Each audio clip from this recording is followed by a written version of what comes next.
Thanks very much, Carla. So just to let you know that this event will incorporate our annual general meeting. It's really lovely to see you all in attendance, and it's really nice that we have a handful of carers both here in the centre joining the event, and hopefully at some point next year we'll be able to open up the centre more fully and welcome a larger number of carers to our events. So let me just start with some introductions and explain how this event will run. My name, for those of you who don't know me, is Pamela Burke. I'm the Chief Executive here at Enfield Carers Centre. You're going to be hearing today from some representatives from Enfield Council, from some of our Board of Trustee members, and also from some members of our staff team. You'll note today, you've just heard that we're recording this event so that we can upload it to our YouTube channel, so that any carers who couldn't attend today can still benefit from the information being delivered today. You'll also note that you're not able to unmute yourselves, and we don't want total chaos with this event. But if you do have any questions for any particular speakers, please write them into the chat, which can be found by clicking on the speech bubble that's either at the bottom of your screen, depending on which device you're using, next to participants, or perhaps at the top of your screen. We'll be watching the comments and questions coming through from the chat, and hopefully, time permitting, we'll be able to deal with those as they come through. Unfortunately, for anybody who's joining the event by phone, they won't be able to use the chat function. We have asked for questions as well to be submitted before today, and I know that we've got a number of questions lined up for later on. So please do send your questions to me in the chat, but don't worry too much, as our staff can redirect your questions and your comments onto me if you've got difficulty. We don't have any planned breaks for this activity today, so please feel free to organise your own refreshments, but we do finish reasonably early today, and hopefully we can keep on time. I'm delighted to welcome Councillor Alev Cazimoglu, the Cabinet Leader for Social Care, and also Doug Wilson, the Council's Head of Service Development, Strategy and Service Development and Resources. They'll be speaking in just a moment, and we'll hopefully have some interesting news for carers about how the Council's planning to continue supporting carers moving forward. So if we just have a quick look at the agenda for today, please. Hopefully we can share that. Thank you. Thank you. So as you can see, following Councillor Cazimoglu and Doug's presentations, our annual general meeting will take place. It's a formal requirement for all charities. It's very short, but it will hopefully cover some information on the Carer Centre's activities during the last financial year, and you'll hopefully find that interesting too. Following the AGM, we're going to move into some presentations by the Enfield Carer Centre staff, which will cover some useful information about the Carer Centre, carers' rights to financial assistance, carers' rights to carers' assessments. We're going to talk a little bit about our new home care services and other support services that are available from the centre. So, with no further ado, do we have Councillor Cazimoglu?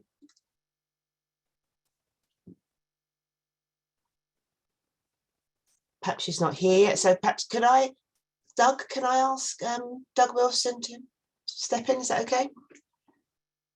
Okay, thank you, Doug. You just need to unmute. Lovely. Thank you, Pam. Yeah, and thank you. Good to see you all here today, and thank you very much for inviting me.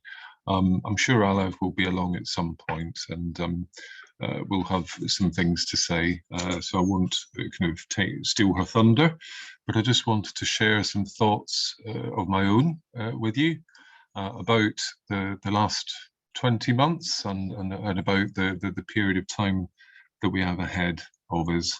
I think it's probably good to start by acknowledging just how difficult the last 20 months have been.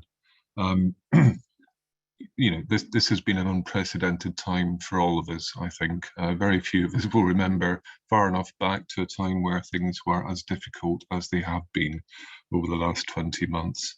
You know, some of our most vulnerable residents and the people who look after them, which is you guys, as well as our guys, have been faced with very, very difficult circumstances. And, you know, we have significant numbers of people who have suffered terribly and catastrophically as a result of this pandemic. You know, the number of deaths, the number of people in hospital, you know, all of that, I don't need to remind you, but I think I always do like to remind people, because I think it's important that we do remember when these things happen, what we've learned during the last 20 months or so, and that we take that learning into the future, so that you know, if something were to happen again of a similar nature, we'd be better prepared for it. I'd also like to acknowledge, you know, the work that Pam and her team have done at Enfield Carer Centre. I think it's absolutely amazing. But then, you know, everybody has been amazing. You know, the people have risen to the challenge at a time when, you know, that meant putting yourself at risk, about going the extra mile, about doing those things that perhaps we wouldn't normally be expected to do. So a huge thank you to each and every one of you, and my wider thanks to all the people involved in helping people day in, day out. We often hear about the NHS, and, you know, great, you know, we are very thankful to our NHS colleagues, but I think sometimes the message has been a little bit focused on the NHS to the exclusion of other things. So this is my opportunity today to say thank you to all of you. I think we've all played a very, very important role in getting us to where we are today over the last 20 months. So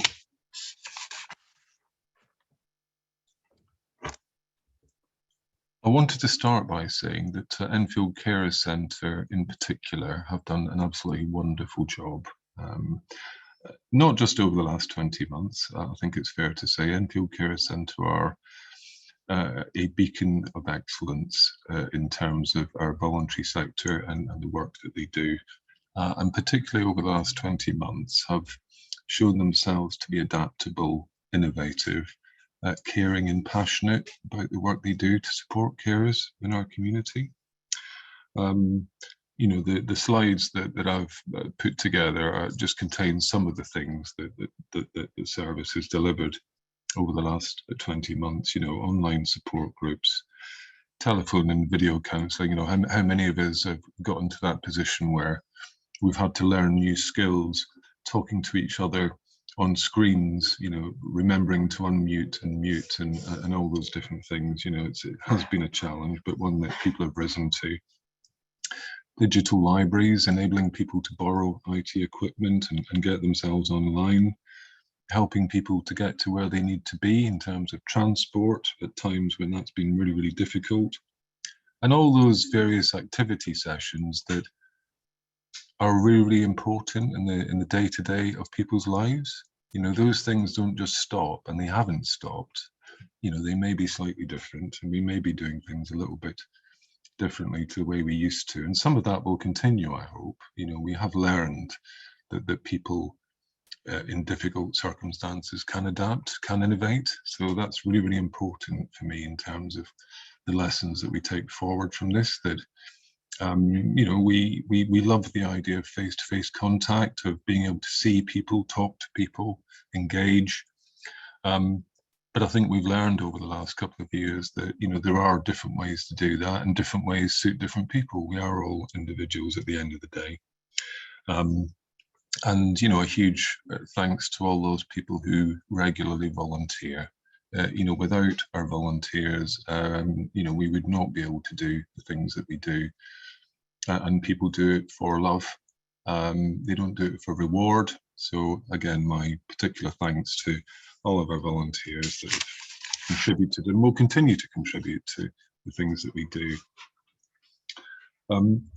So, you know, we're not in lockdown anymore, at least not for now. And, you know, people will have questions about what that means, and how, you know, the question I'm asked most frequently is, when will things get back to normal? My stock response to that is, well, I think it's up to us to decide what the new normal looks like, within parameters, of course. Yes, face-to-face is really important, but there are lots of different ways to engage. You know, it's been really, really pleasing to see the different things that people have started to do. So, you know, we've started virtual daycare sessions, a lot of different virtual activities that suit some people, not all, but it is an alternative to people. Perhaps those people who are able to adapt, or perhaps a little bit more anxious about going out and mixing with lots of people. So it's really pleasing to see that the good things that we've developed, the good ideas, the innovations that we've developed over the last couple of years, you know, a lot of those will continue, and that's really good to see.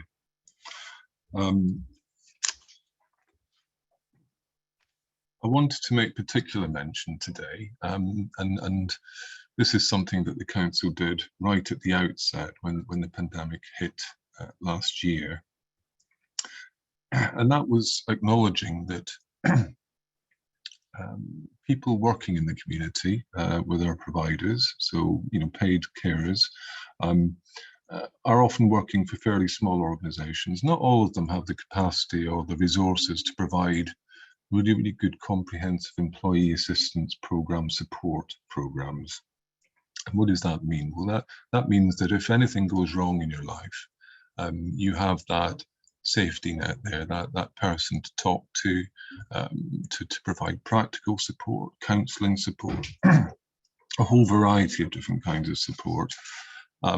Now that service was available to council members of staff, but we extended that last year to all of our provider staff in the borough, and there are a good 6,000 of those. And that was very well received. It was also my ambition to open that offer up to unpaid carers, so people like yourselves, you know, doing wonderful work day in, day out. So the slides do show, if you like, a summary of what the employee assistance program looks like. It's easy to get in touch. You do that through the Enfield Carers Centre, and again, they are there to provide all sorts of different things. It's a free phone line. They offer counselling support, practical advice around legal matters, deaths, and various other things. You're not limited in how many sessions you can have of that, as well as advice, information, and signposting for specialist services if you need them. Again, for those interested, obviously talk to colleagues at Enfield Carers Centre, and they will enable you to, if should you need to access the programme, they'll be able to help you out with that. So I just wanted to mention that as one of the first things that we've been focusing on recently. So just in terms of what the last 20 months have looked like, it has been really tough. We're in winter now. It certainly feels like it, but it feels like it's been winter for a very long time. And when I say that, what I mean is, you know, the pressures that we usually associate with winter have been with us for a very long time. You know, it wasn't that long ago that North Middlesex Hospital, you know, more than 80% of their beds were filled with people who had COVID. That was extreme and significant, and placed a huge amount of pressure, not just on NHS services, but on all of us. You can imagine that, you know, the number of deaths that we've had, bereavements, you know, those are individual tragedies for people, impacting people in very many different ways. You know, whether you're a carer or a member of staff or working for the NHS or the council, you know, it has been really difficult. And we're not out of the woods yet, I think it's fair to say. So the case rate continues to be high.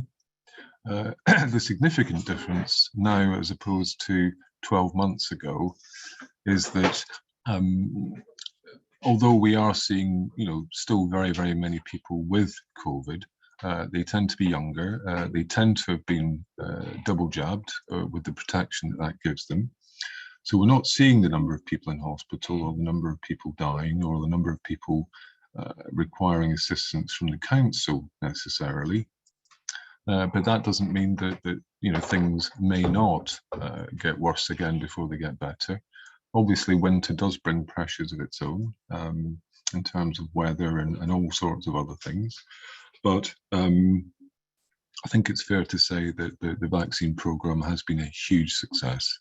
You know, we have you know, over 200,000 people have had their first jab in the borough. Just under 200,000 have had their second jab. And the booster programme is continuing at pace. So I guess a personal message from me would be, please do consider, if you haven't already, get yourself jabbed. It really is that important, and has made such a huge difference to the way things are going, not only nationally, but in Enfield itself.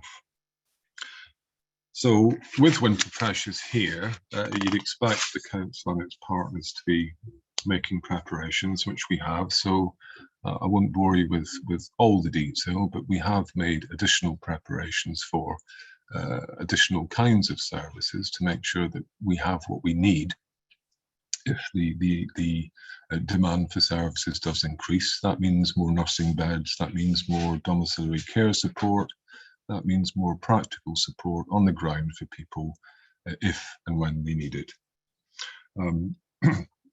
That obviously comes at a cost to the council, and we're fortunate that we do have very strong partnerships across health and social care.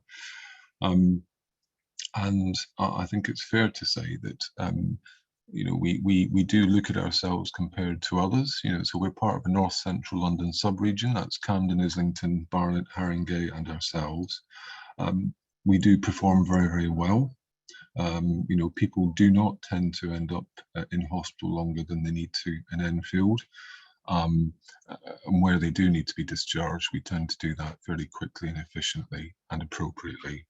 So there's a lot of work going on, and a lot of work will continue to make sure that people's experience of illness or disability continues to be managed as well as it possibly can be. It can be a very stressful thing to lose your health or to end up in hospital. But we're confident that we're doing everything we can to make that as manageable a process as possible. And of course, it's not just the people that end up in hospital who are affected by this, it is the people who care for them, family members and friends. So really, really important that we continue to support our carers out in the community. We support you guys in the very best way that we can. Just wanted to end with a couple of things, really. So the last 20 months have brought significant changes to the borough, and there are a lot more changes to come. So at a very strategic level, health and social care partnerships, I'm going to use the word change in as much as the process for managing the change will be different. So people may have heard of things like integrated care systems, integrated care partnerships. I often get asked the question, how's integration going? My stock response to that question is often, well, we need to ask the people out there who actually use the services and need help at various different points in time. And the key thing for me is the processes and the bureaucracy that's behind these things may change on a fairly regular basis. But the key thing for me is, how do people experience services when they need the support, whether it's going into hospital, getting out of hospital, or living independently in the community. So it's really important that we do regularly take the opportunity to ask people's opinions, not only in terms of how things have been for them, but also how they think we can make things better. Now, social care reform is coming. So there's legislation going through Parliament at the moment via the Health and Care Bill. That will mean a couple of things for social care, for adult social care services. It means that councils with social care responsibilities will be once again regulated by the Care Quality Commission. Now, that hasn't been in place for some 12 years or so. That kind of coincided with the period of austerity. Regulation stopped, although regulated services did continue to be inspected, as we probably all know. But this is something new coming back to the council and will require us to do quite a bit of work to plan for. But a key part of that planning will be engaging with our communities, talking to people, understanding whether what we have in place now is right, whether people think we need to make changes, and really, really importantly, getting that regular feedback. I'm also aware that you know, whether it's council, NHS, or any other body, we tend to talk or behave in a very bureaucratic way sometimes. We talk about numbers, statistics, and all the rest of it. I'm really keen that the conversations that we start and continue to have over the next couple of years are very focused on information that means something to people. You know, people, ordinary people that don't get all the statistics and the bureaucracy, but actually things that just mean something to them. So I'm really keen to start that conversation and to start providing people with as much information as possible that enables them to see how well their local health and social care services and partnerships are working, and whether those do reflect the needs and wishes of local people, and how those services are actually delivering against what we said is important. The other major thing that's coming, and people may well have heard of this too, social care funding reforms. People will probably be familiar with the term care cap. Now, you know, that's been a fairly recent thing, that there isn't a huge amount of detail available yet. But once we do get more of the detail, we will start to engage and consult with local residents about what that means for local people, and what we think the impact will be. Largely, it's focused on Sir Andrew Dilnot's recommendations, which he made quite some time ago, probably about 11 or 12 years ago now. Those recommendations were made and then went nowhere. The government has decided that they will bring those back, not exactly in the form that Sir Andrew presented them, but with amendments. But again, as we begin to know more about what that actually means, we will start to have the conversation with all those people involved, in order that you are aware of what the plans are and how that, you know, what difference that will make to you locally on the ground. So that's kind of everything from me. I'm more than happy to take questions, or if people want to put questions in the chat and I'm not here, for those questions to be forwarded on to me, and I'm happy to provide responses to those. Thank you, Doug. I wondered whether you wanted to say a little bit more about the employee assistance programme. I noticed we didn't have that slide up, so perhaps if we could have it up, it would just be good to explain it for those carers that are at this event today. Sure.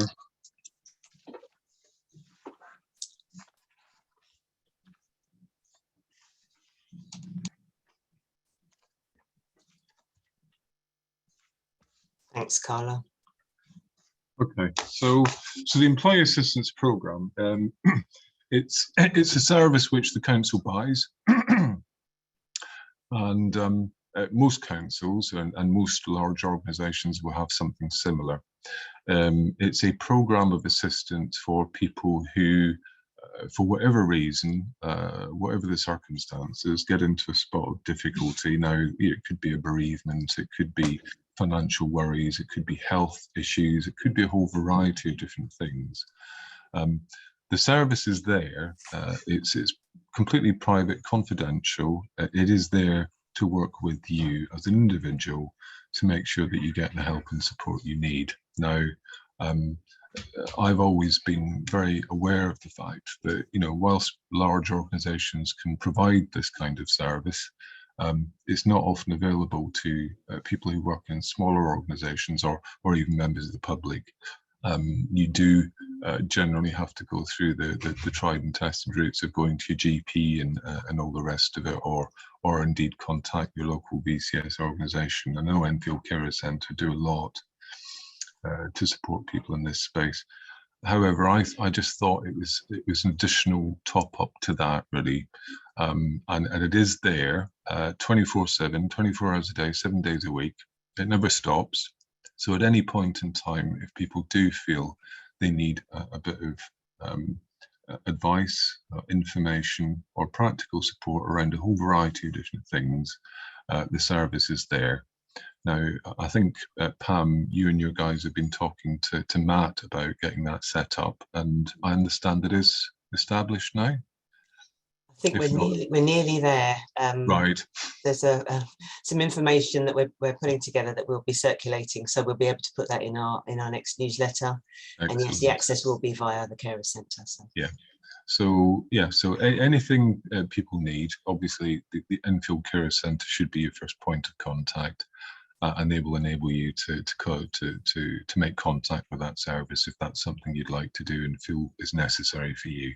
But you know, it has been very, very widely used. Again, as I said before, we did offer this service out to the kind of 6,000 paid care staff who work in all of our providers in the borough. And they were very appreciative. Obviously, some of the larger national organisations have something similar in place already, but many of the smaller local organisations didn't. So I think staff have found that really, really helpful. It is there just in case. It's there at any point in time if you feel you need help. And again, I thought it was right and fair that although Enfield Carer Centre do their best and do provide a lot of practical support, I think this help is topping that up, so that in the event that people do need that kind of help and support, it is there any time of the day. Lovely. Thanks very much. Is that all right, Pam? Yeah, that's absolutely fine. There's one question, Doug, from a carer that's not quite understanding what the council being regulated means. All right. Okay. So, for a very long time now, there's an organisation called the Care Quality Commission. Now, the Care Quality Commission are a regulator, and that means that they will regularly come to visit services. So whether it's a care home or a domiciliary care agency, they will make visits to those providers, and they will assess what they do against a certain set of standards to make sure that they are doing what they need to do, that the services are safe, that they're well led, that they are caring, and all the other different things that they should and could and should be doing. Now, that never went away. Our care providers, have been and continue to be regulated in exactly the same way, with some variation. That used to be the case for councils with social care, adult social care responsibilities, up until about 2010, when it stopped. However, the government has been clear that it wants to reintroduce that. And what that means effectively is that we will regularly, the details still not absolutely clear, but councils will regularly be visited by the Care Quality Commission. They will want to understand certain basic things. So, how well do you engage with people who use your services? What do they tell you? What do you do with that information? So do you develop services based on feedback, policies, strategies? They all need to have the voice of people, local people involved in terms of how they look, what they look like and how they're delivered.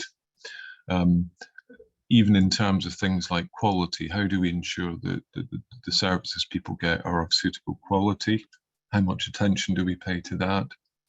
What do we know about the services we have? Do we have the right services in the right place at the right time? And how do we know that? So typically when the Care Quality Commission do these kinds of pieces of work, they will talk to lots of different stakeholders. So they will come and talk to the council and say, tell us how you think you're doing. They will then go and talk to people who use services. They'll talk to carers and family members. We'll talk to other stakeholders like the VCS, like care providers, like NHS partners. They will basically triangulate everything in order to get as complete a picture as possible of how well the service is run, who it benefits, and what kind of feedback is used to develop all those things. So it's a very involved process. It will require a significant amount of work. I think it's fair to say that over the last 10 or so years, the funding cuts that local authorities have endured have had an inevitable impact. We have focused, in the absence of, the funding that we used to have, we have focused very much on frontline service delivery, and that's always been our priority, to make sure that people get the services they need, as opposed to the back office or administrative or support functions that people often talk about. So it's fair to say that we've done our very best to make sure that services continue, frontline services continue as they have always done, with a priority very much on those, but with the kind of nice to do stuff, people might say, cut back to the very minimum.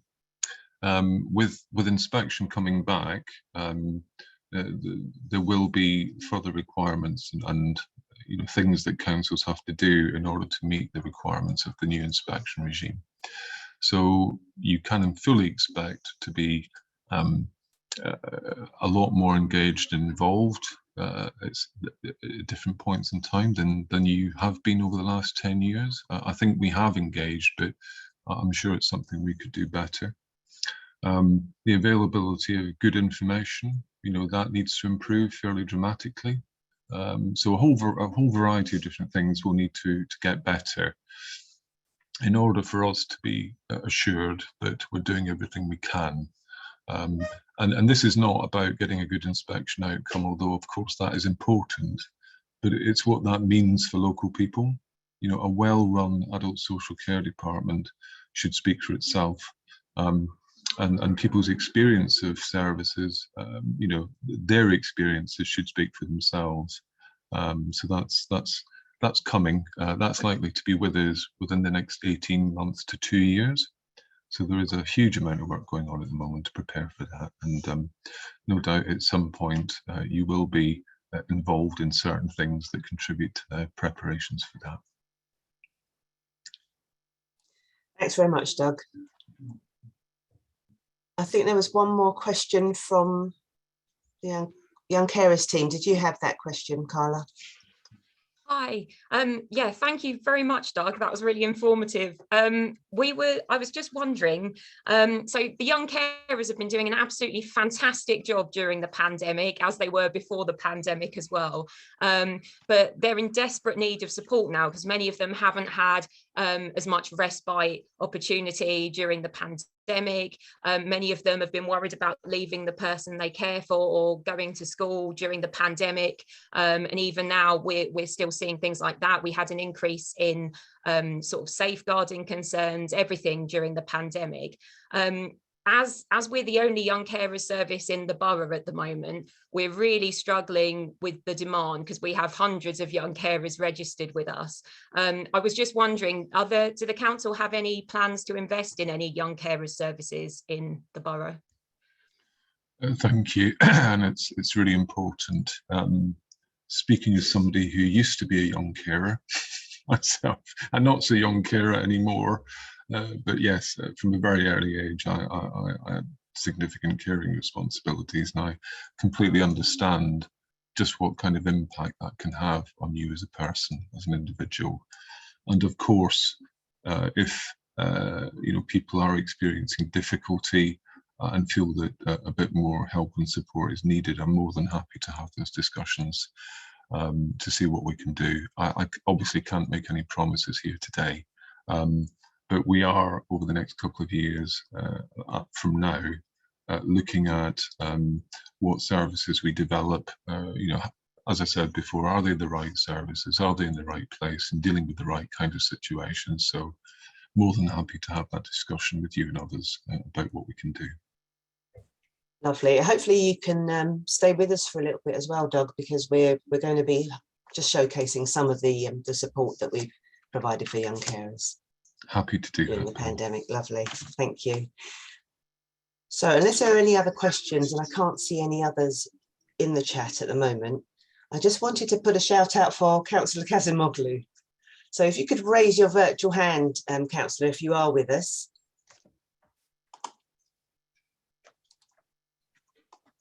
Okay, I can't see any hands. So I think what we'll do is we'll continue. We'll go straight through with the AGM. And hopefully we can backtrack if she does join us at another time. Okay. So let's do that now. So I would like to then introduce the chair of our Board of Trustees, Tim Hellings, as we begin our annual general meeting.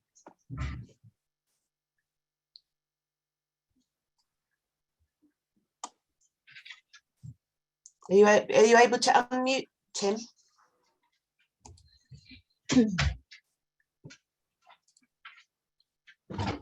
There we are. Is that better? Good. A rookie mistake to start with. Okay, just the formal bit of the agenda then. The first item is the minutes of the last meeting from last November. Are we happy? I mean, hopefully people have had a chance to look at those and read them. Are we happy to accept them as a true record? Pam, I'm looking to you for coordinating responses there. I can't see anybody dissenting, so yes, Okay. I think we have to. So can we, accept those as a true record? And then we're on to matters arising. And I think— Sorry, Tim, just before you do that, Yeah. I should have said we did have some apologies. we did, yeah. So we have 3 apologies, one from Amanda Flexman, trustee, one from Pamela Odekoya, trustee, and one from a member, or 2 actually, Maurice and Lillian Pam, who couldn't be with us today. Yeah. I got an email from Pamela Odekoya actually this morning. Unfortunately, she's had a bereavement. Her mother died recently, and so she's had to go to Sierra Leone. So on behalf of the trustees and yourself, I've sent her our condolences for that. Okay, so that was apologies. Any other matters arising? I think there are various bits of governance matters we need to deal with. No. No? Okay. All right then, so it's on to me, is it, as the chair's report? Yeah. Well, thank you and good morning, everybody. And it's good to be here with you, albeit only in digital form. Well, as Doug Wilson has just told us, despite all the restrictions imposed by COVID and lockdown, ECC was still able to go on delivering an impressive range of services during the last financial year. You'll shortly be hearing from Pam about these services and the impact that these have had on carers' lives. And then Neil will talk about the overall financial context within which these services have been provided. But before handing over to them, I'd just like to briefly mention the factors which I think help the centre be in a good position to adapt to the pandemic so effectively. And these are that it already had in place an excellent staff and leadership team, sound financial management processes, good two-way communication with carers, and a track record of strong partnership working with other organisations. And it's a combination of all these things which I think contributed to the centre having a solid organisational framework and a starting point from which it was able to respond so flexibly to the new ways of working required by the pandemic. So, for example, it enabled the centre to be quick off the mark and be an active partner in the work of the borough's COVID resilience panel, helping to roll out the local vaccine programme, working with other community groups to access emergency grant funding, and delivering a wide range of practical help and supports to those of Enfield's most vulnerable residents. And by already having a team of committed and skilled staff, volunteers and managers in place, the centre was ready to adapt quickly to the different ways of delivering services. For example, using apps that allowed staff to continue receiving and making calls as if they were still in the office. And by already having good channels of communication in place, carers were kept regularly informed through a combination of means about lockdown arrangements and service changes, as well as being made aware of all the latest advice on keeping safe and so on.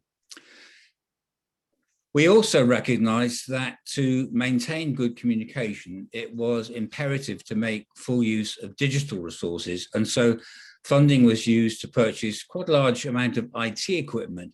And this enabled us to set up a digital library to encourage carers to continue receiving services in different ways.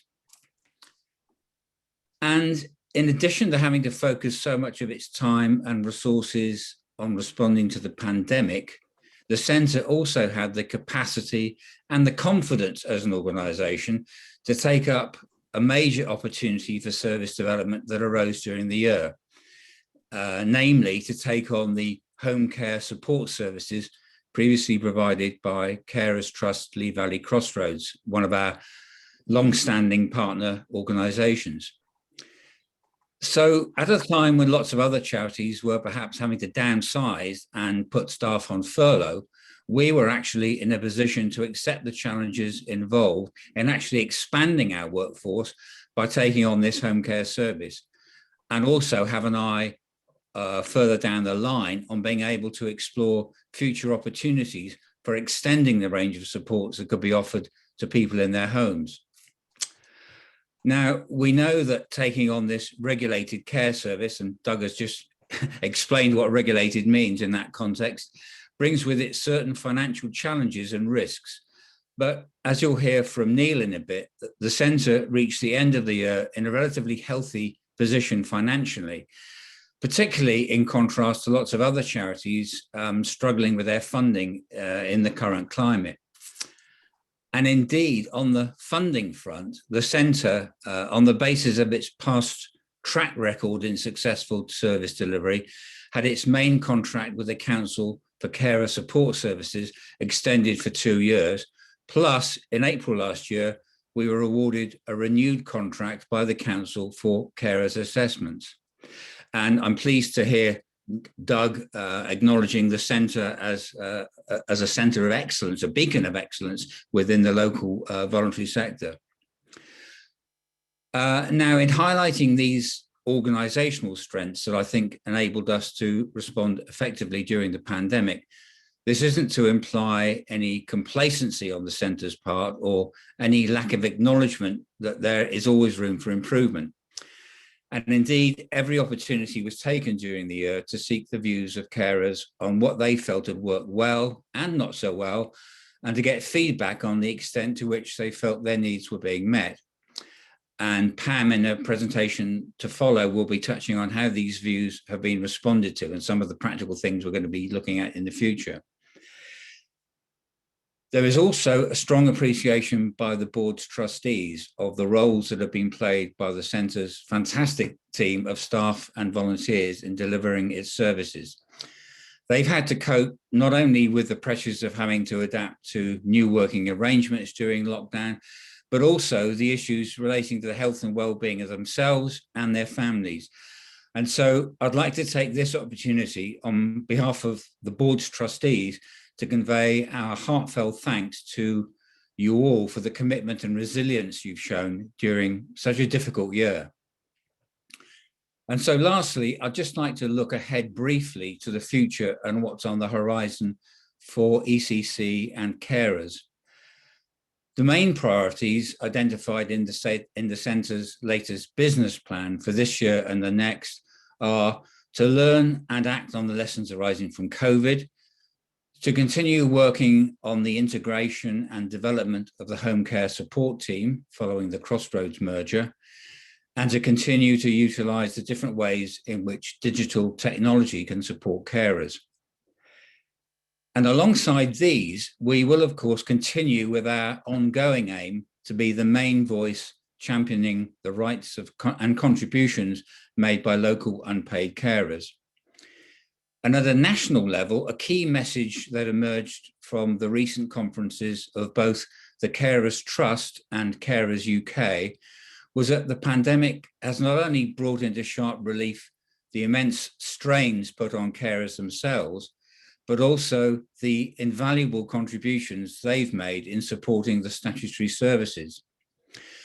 There are, as we've just heard from Doug, some major changes being proposed by the government in how social and healthcare services are to be commissioned and provided for in a more integrated and collaborative way. And the strong message coming through from these national charities is that it's absolutely imperative for local organisations such as Enfield Carers Centre to ensure they get access to a seat at the table in order to be able to influence the work of those NHS and local authority boards making decisions. Not only to ensure that the needs of carers are taken into account, but also importantly, to help shape what goes into future specifications for the commissioning of carers services, rather than, as now, just being on the receiving end of specifications as bidders for contracts. So this is going to be no easy challenge for ECC, but I'm pleased to say that a start has been made, as Pam is now on one of the local task groups set up to feed in ideas and recommendations to an integrated commissioning board, which decisions on future services covering the Enfield area will be made. So, having given a quick glimpse of current and future priorities, I think it's now time for me to hand over to Pam for her to focus on the past year and outline the key outcomes from the centre's work for its carers during that time. So thank you for listening, and Pam, over to you. Thanks very much, Tim. Okay, so I'm going to just share, hopefully, some interesting information about the centre's activities during the lockdown. Let me just attempt to share my screen. Just one moment.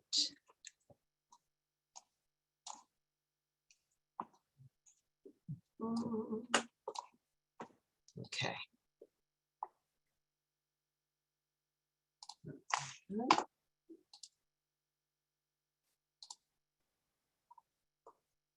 Hopefully you can all see that.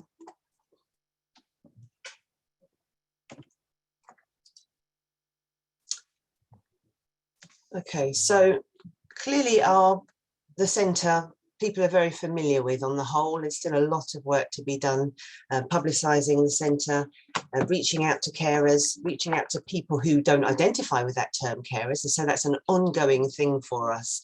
And clearly our vision is to help carers not only to recognise themselves by that term, but also to help them enjoy life of their own. Sorry, Pam, can I interrupt? I can't see your presentation. I don't know if anyone else can. Oh. Can anyone else see it? I can try and share it for you if you want, Pam. Yeah, it's not coming through, sorry. Oh, sorry, okay. Yes, please, Carla. I've sent you the latest one. Yeah, no worries. Thank you.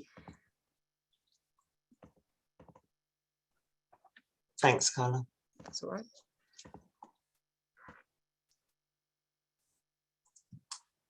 Okay, so if you could go to the next slide then, please.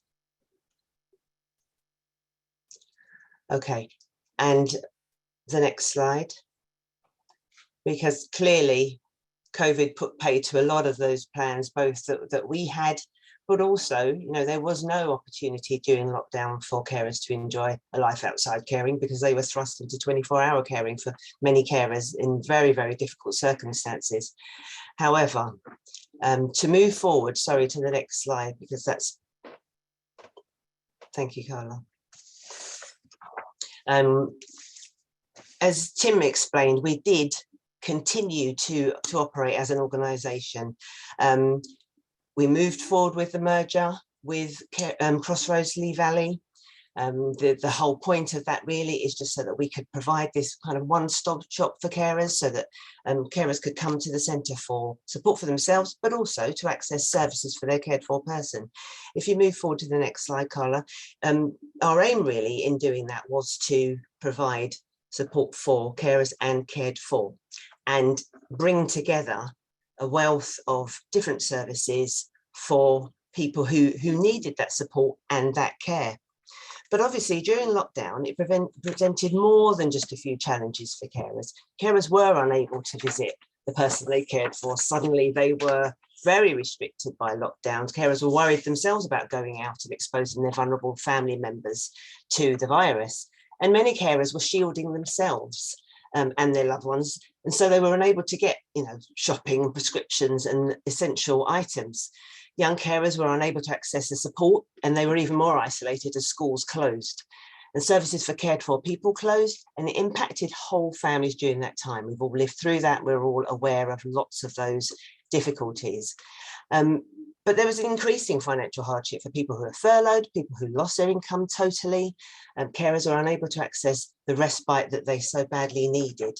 And the doors closed to GPs and hospital services. So there was such a wealth of change and problem for carers that it was difficult to see how support for them could continue. But if you move to the next slide, Carla, We can show here just some statistics that just showed you that the Carer Centre continued working. What we did was move to virtual working very quickly. So we had no break in our actual services. We moved all of those online. And what we did was very quickly, we moved to making over 4,000 welfare calls to carers. We were very anxious to make sure that we touched base with carers in the most difficult, most vulnerable caring circumstances. So we started making those calls to carers to find out how they were coping. Over 3,000 carers received practical support from us in the way of help, emergency supplies. Our staff and a new team of volunteers also delivered things like food vouchers, incontinence pads, so many different essential supplies that were needed. So we really turned our hand to those. But as well as that, our services continued to be provided online. But what we realised that obviously the online world isn't something that everybody is used to. So we realised that carers needed to have assistance.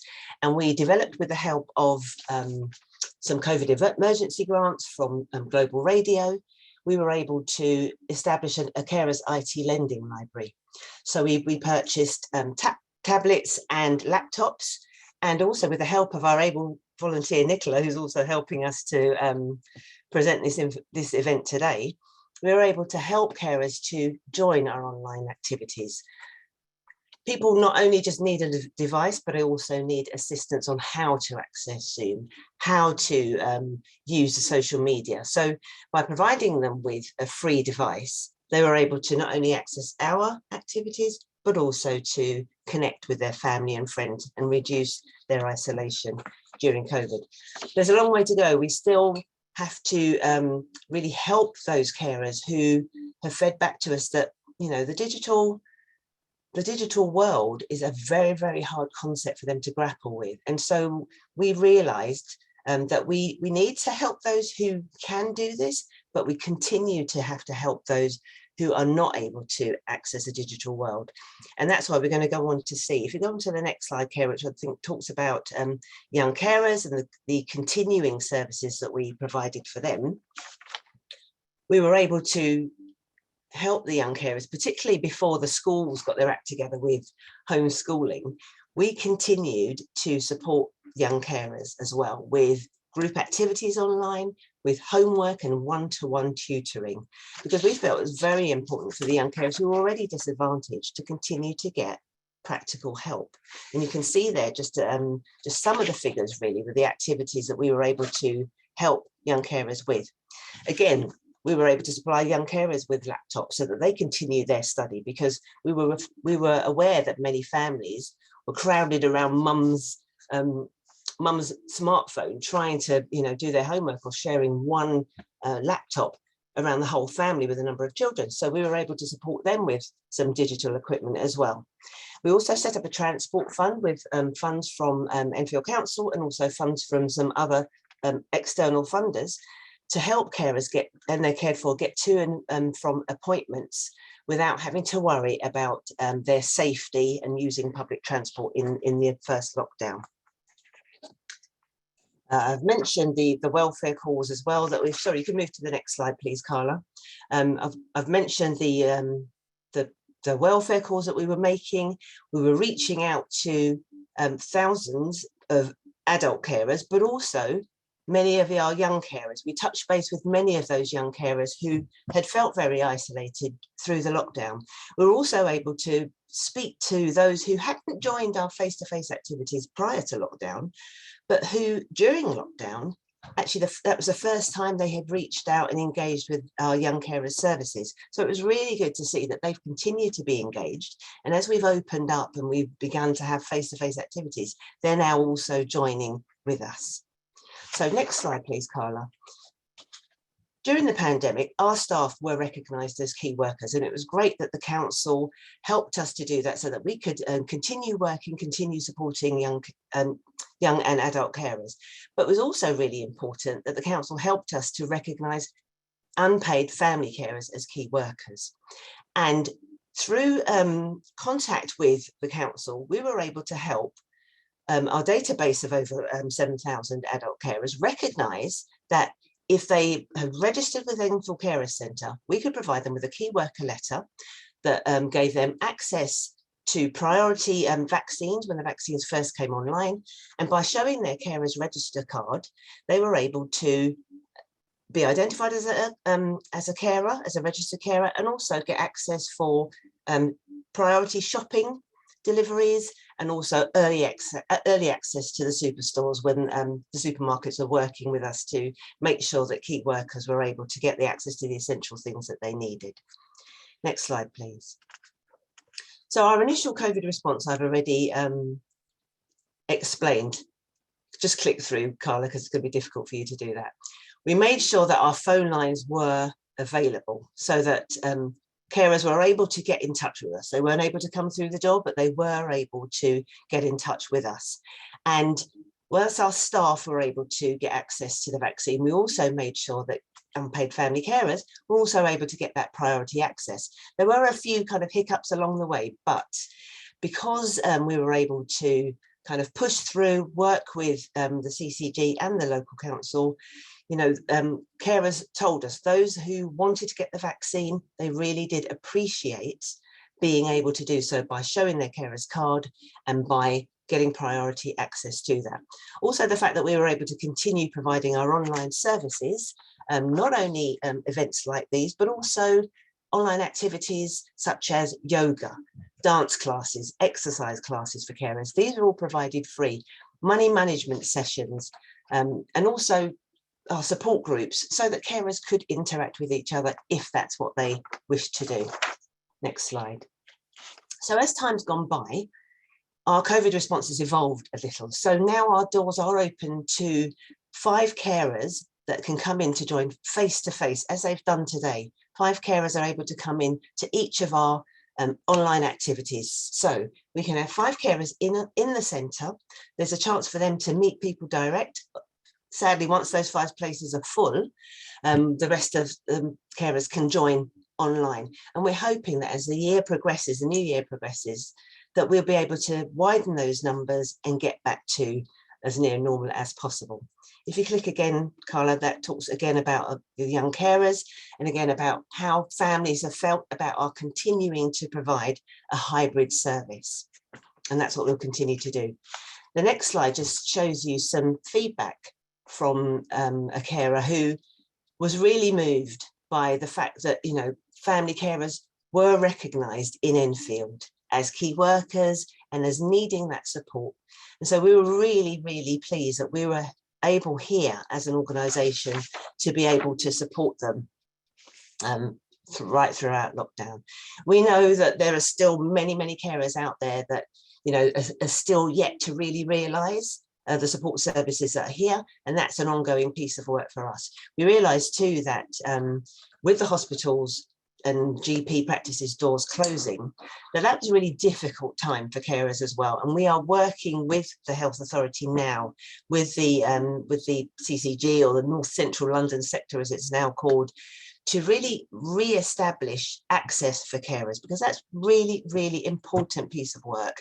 We were able to identify many, many hidden carers through the working with the GPs and the hospitals, and that's something that we'd like to re-establish. We realised too that through the pandemic, discharge of loved ones was a real issue, and again, we managed to do lots of work prior to the pandemic with North and Middlesex Hospital as a pilot, and it was something we were hoping to roll out with other hospitals that serve Enfield residents. But again, the pandemic closed the doors on all of those things, and we're working now with the integrated care services and the new kind of integrated plans for the Health Authority to try to ensure that this doesn't happen again. Carers need to have access, you know, obviously in a safe way, but they need not to have all the doors closed to them. And, you know, I think that it's just really important to learn from the problems that carers have faced. And actually, we've got a poll that I'd like to run. I wonder if, Nicola, you could run the polls now, because I would like to get live views from carers now to see what what type of breaks, because carers haven't been able to have a break through the past 18 months or so, what kind of breaks would you like to enjoy that we could think about organising from you now? So if you're able to click through your device to choose your, thank you, I'm losing my words. So it seems really clear that people are badly in need of breaks. We know this. We would like to organise things that, you know, that you would like to see, rather than us organise things that we think may be useful for it. So we can see here straight away, majority of carers really like to get a break away on their own, because they have been through a very tough time, and definitely we'll be taking note of that. I'm just going to give it another minute just to see if we can see what the final figures are. And if I can just ask one of my staff team to take a picture of the poll when it ends, so we can just make sure we don't lose that data. Thanks very much. Lovely. Thanks very much. Okay, lovely. Could we move to the next question, please?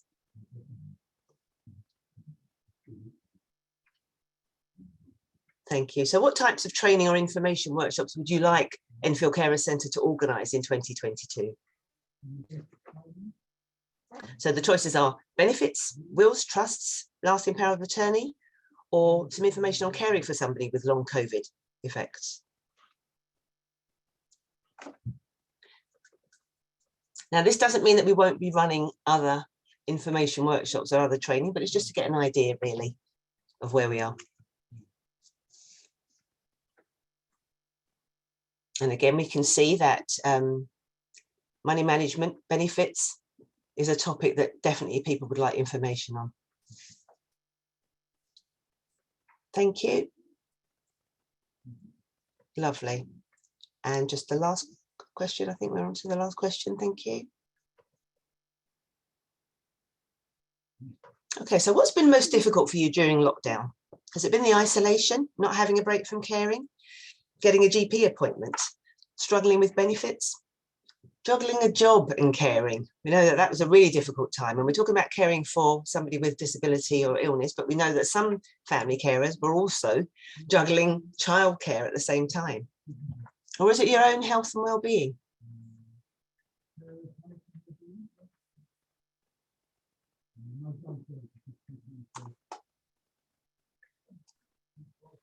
Was it that there were no... Pam, sorry, if people scroll, they may not be able to see all your options there. They may need to scroll down. Just going to say, was it the fact that there were no day services for your cared for person?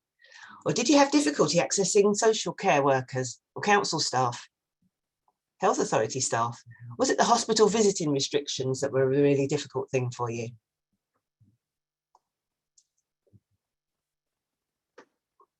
It's going to give you another minute or so. I think there are still some people still needed to vote.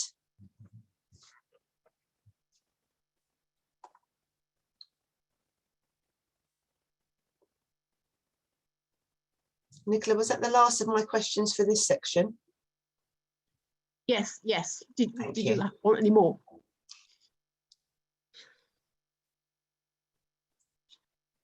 Lovely.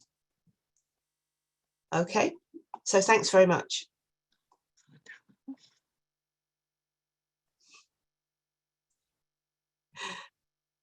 Thank you for that very, very nice compliment. All right, thanks, Nicola. I think we can take that down.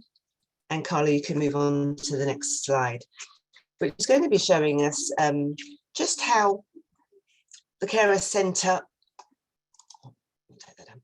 just how widespread the Carer Centre is by the postcodes.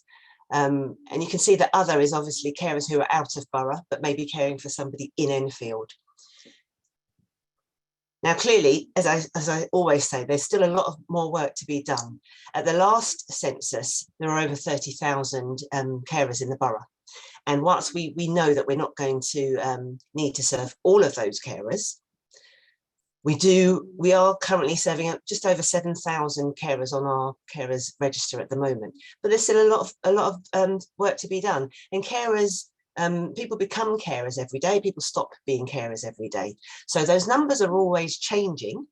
But what we want to do as an organisation is to have our literature available, to have our website always accessible, so that at any point that people become carers, that they know that they can go to Enfield Carer Centre. They know that there's a centre that exists in Enfield, and they know the centre that is there to support them. If you move to the next slide, you'll get an idea of the types of carers, the type of caring circumstances that we are supporting.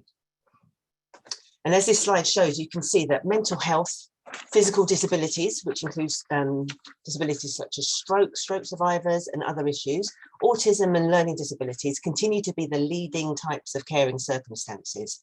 I should add, though, that many carers are caring for someone with more than one health issue. So we've just taken the primary issue that they're caring for. If you move to the next slide, please, Carla. We get an idea of the types of carers by ethnicity. Now, we know that Enfield's a very diverse borough, but it is very good to be seeing that we have a real mix of carers, diversity and ethnic backgrounds. Now, the reason that there's a very high stat for the not known is that we did inherit a carers register from Enfield Council. We continue to maintain that, but clearly there's a lot of historic data on there where people either chose not to give that information, or they didn't give that or gather that information at the time. So there will always be quite a large proportion, but we do ask this information. It helps us to make sure that our services are accessible to everybody. If you move on to the next slide, please, Carla. We're talking now about the importance of carers' views for us. And as we've taken over the home care services and merged with Crossroads, it was really important to us that we heard from our home care clients. And there was a real mixture. Now, clearly, there was lots of positivity. Crossroads have been around for over 30 years, and they are an excellent provider. They are rated good with the Care Quality Commission.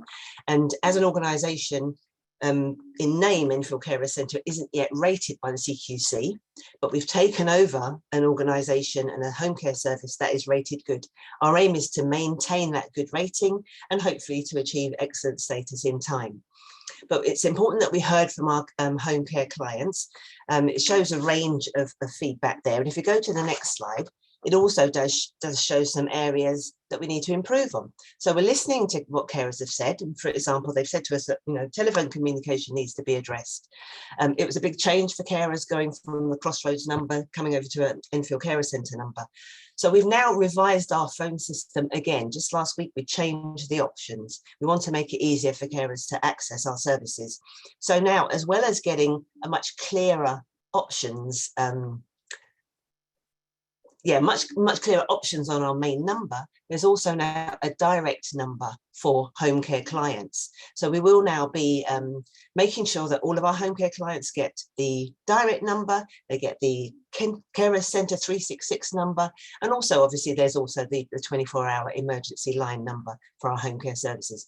So really this slide is just to show you that when you give your views to Enfield Carer Centre, we listen, we take them into account, we do our very best to make our services responsive, and we want to make sure that we continue to do that. If you move to the next slide, please, Carla.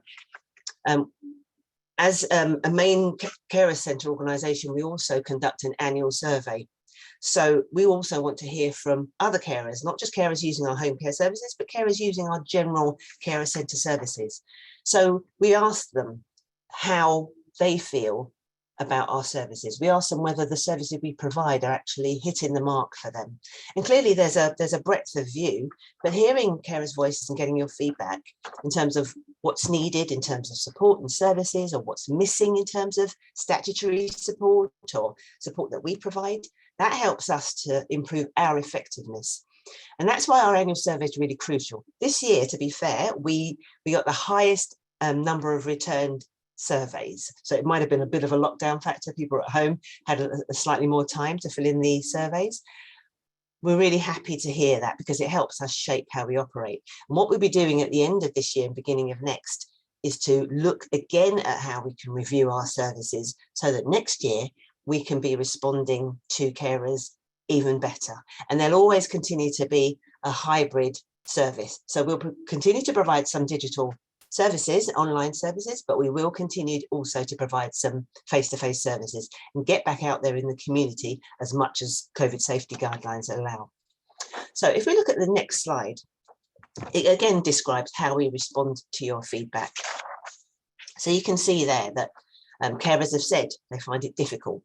So again, I've explained about the IT lending library, but we're also going to be doing some more work to really reach out to carers. And I'd really encourage you, if you know carers who are not yet using online services and they can benefit, please get in touch with them and tell them that we provide free assistance. We'll provide them with a free tablet. We ask for a £30 returnable deposit because we're providing with a new piece of digital equipment, but we will help you. There's no further charge with that.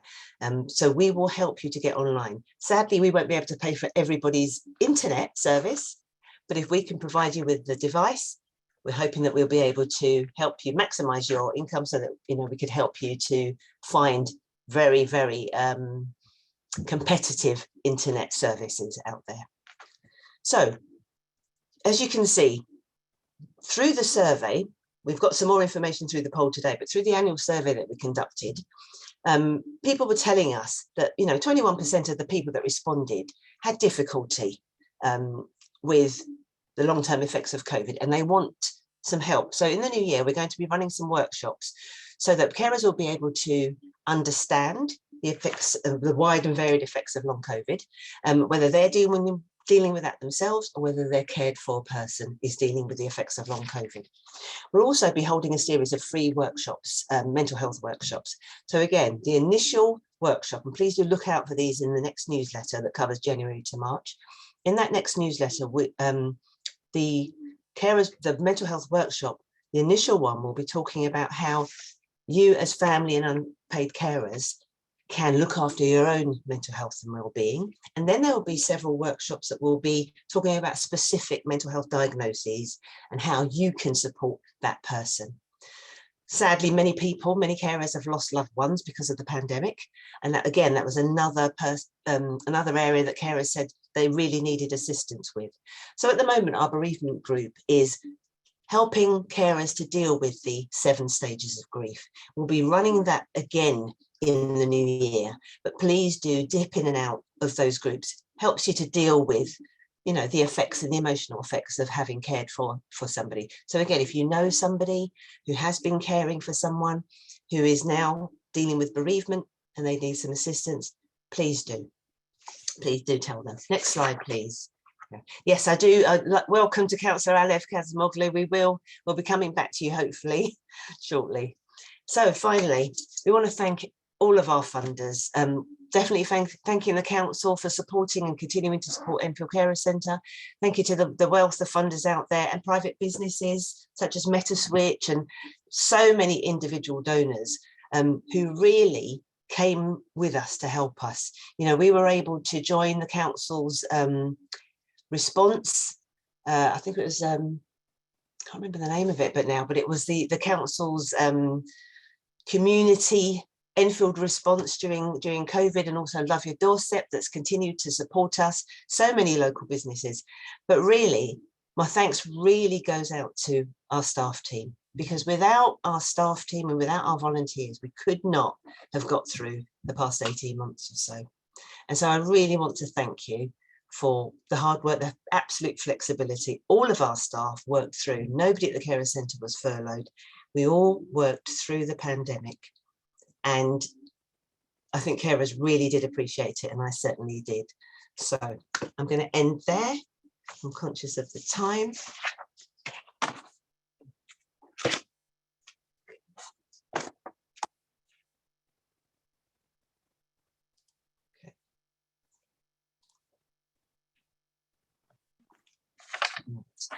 Okay, so Councillor Cazimoglu, could we come to you? Cllr, are you able to share? I don't think we have any slides for the councillor. All right, okay. Are we able to spotlight the councillor? Perhaps you've done that already. I'm just not on it. Good morning, can you hear me? Yes, we can. Welcome.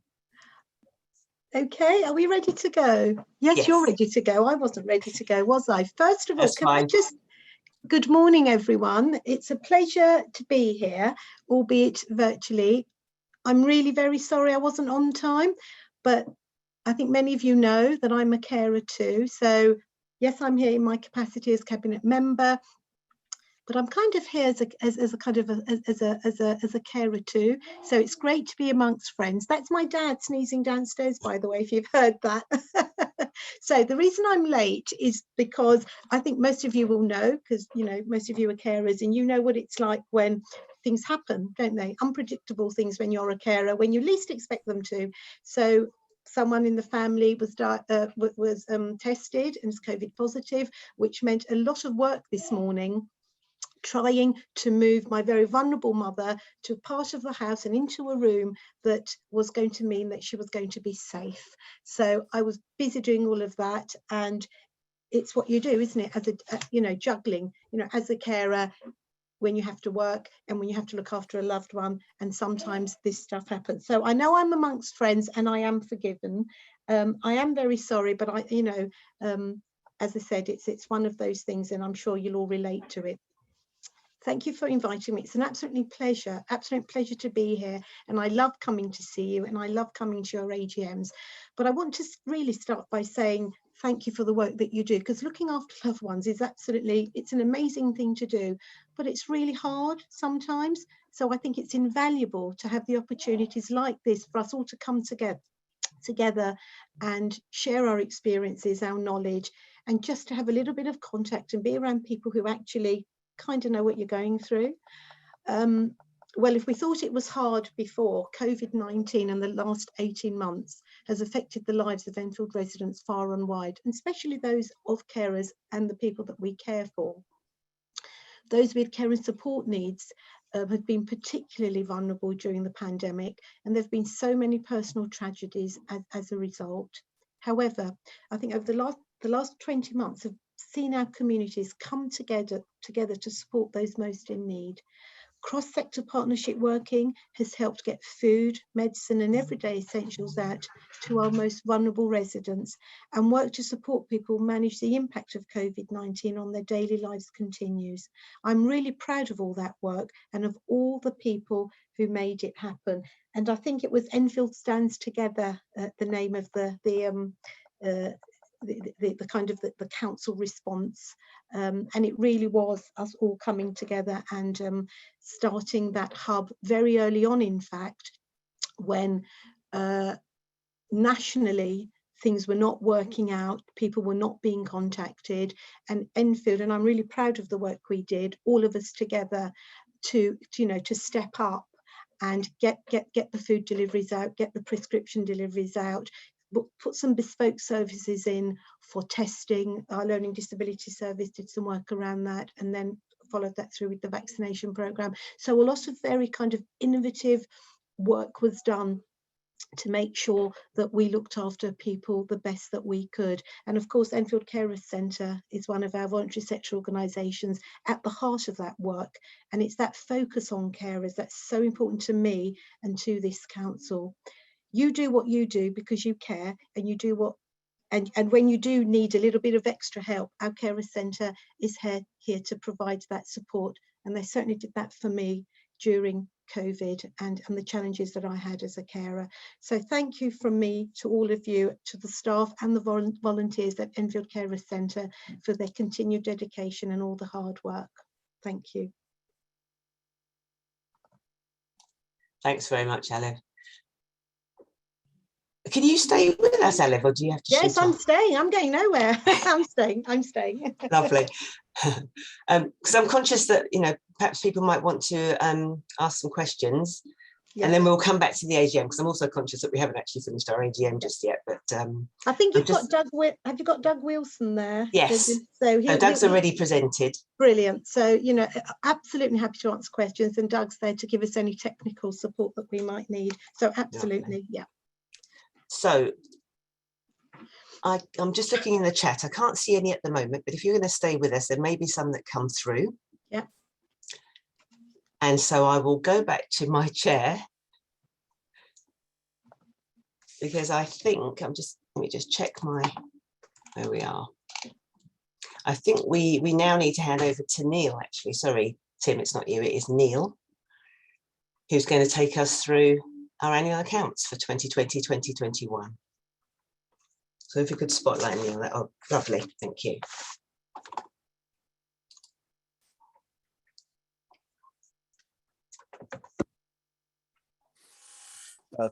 Thanks, Pam. So welcome, morning, everybody. Purpose of the next 2 or 3 slides, which you'll be pleased to know is 2 or 3 rather than anything more, is to give you a high-level view of what our 25 pages of our set of accounts, which is a rather daunting a volume of documents to read. So I think please feel free to read those. I think you already have them, but this will hopefully give you the edited highlights. So first, 2 or 3 things to say on this side before we look at numbers. Firstly, for the first time for a while, the Enfield Care Centre's income exceeded £1 million, and the significance of that is we're then required to have what's called a full audit rather than what's also called technically an independent examination. And essentially that means that our accounts are scrutinised in more detail. So I think one could take, even though we were always happy with them in the past, I think we could take added assurance this year that the accounts that you've been presented with, and I'll talk you through, have been looked at in more detail. It's fair to say that the 2 main events referred to previously, both COVID and then the integration with Crossroads, have had a significant bearing on our financial accounts and our financial position. Both positive and negative, as we'll see in the following slides. So if you want to go to the next one, Carla, please. So this will show you compared to last year. We this year successfully generated a healthy surplus. You'll see that in the 2021 column, the 256,000. However, I should say that it's not our intention to generate a surplus. Our intention is to spend the money that we're given in supporting unpaid carers. There have been a couple of events during the year that have given rise to this surplus, which will give us more to spend in the future years, so don't worry about that. Our integration with Crossroads, as well as taking on staff, we took on their assets, which was £190,000 of cash. And we also have in our reserves, the money carried forward at the end, you'll see that 1193 amount, a couple of £100,000 of money for carers assessment that's earmarked for future years. So actually, we're not sat around with buckets full of money just collecting it. We are going to spend it. So if you take out those 2 amounts, the 190 and the 240,000, it would have shown that without those, our funds would have reduced. And that's simply reflecting the fact that we have, as Pam has described in a report previously, spent lots of money during this last difficult 12 or 18 months in providing additional services to unpaid carers throughout Enfield, and we will continue to do that with the monies we've got remaining. Next slide, Carla, please. So this is in traditional format for those of you who've seen my presentations the last couple of years, just to give us an idea of where our money comes from. We continue to be substantially supported by Enfield Council. Thank you very much for that. Which you'll see is the majority of that funding in the blue.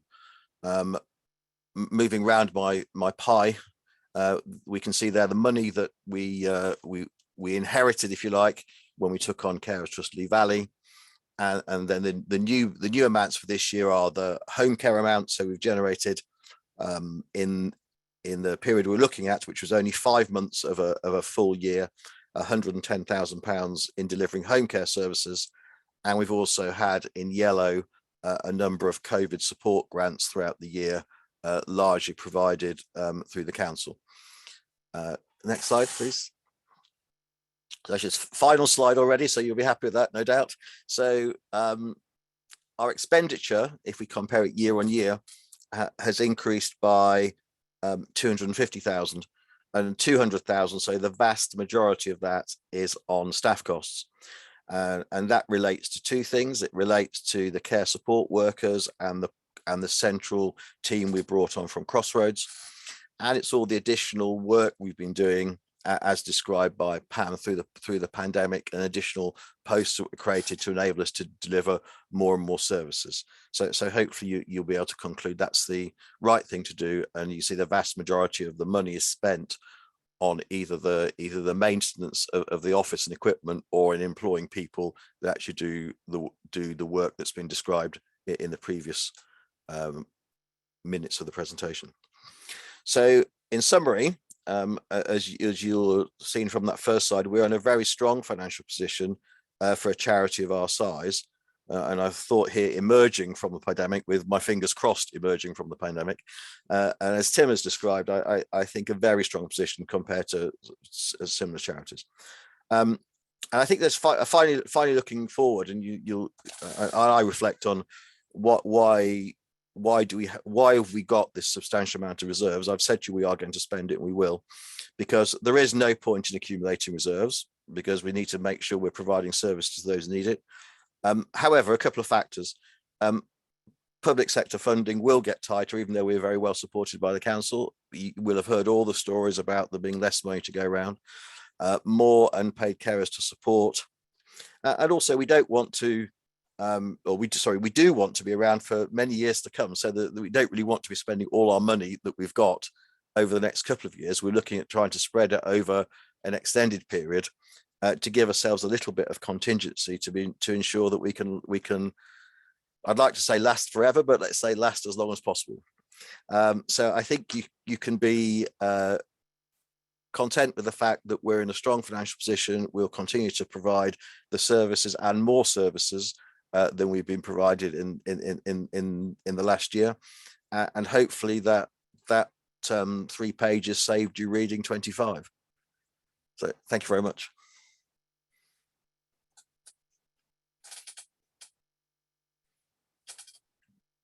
Thank you, Neil.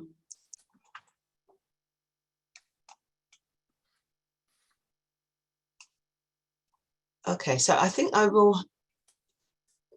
just checking the chat to see whether there are any questions, Neil, about our accounts, or if anybody's got any questions about the report that I've just delivered. I can't see any, so okay. So if we could move back to Tim for the resolutions, please. Have you got a copy in front of you, Pam? Oh, yeah, there it is. Yeah, thank you. Okay, so the first one relates to appointment of trustees. And I think this is a relative formality whereby each year a couple of trustees have to resign on rotation. I don't know if you've got the names there, Pam. So this year, Patience Wilson and Pamela Yeomans are retiring by rotation, but they will be elected straight back to the board. Okay, so I think we just need to confirm that we're happy with that outcome. So can I ask everybody, all the trustees and the members, to just show us their approval of that? Yeah. Lovely, thank you. So we've got raised hand from Wendy Berry and Neil Yeomans for the minutes. Thank you. Thank you, Wendy. Thank you, Neil. Also, the first resolution was actually the minutes. I know we have approved them as well, but we have to also get those proposed and seconded, Tim. Okay, well, can I have a proposer and a seconder for that, please? So we have Pamela Yeomans. Thank you, Pamela. Thank you. And someone to second, please. Wendy Berry. Thank you, Wendy.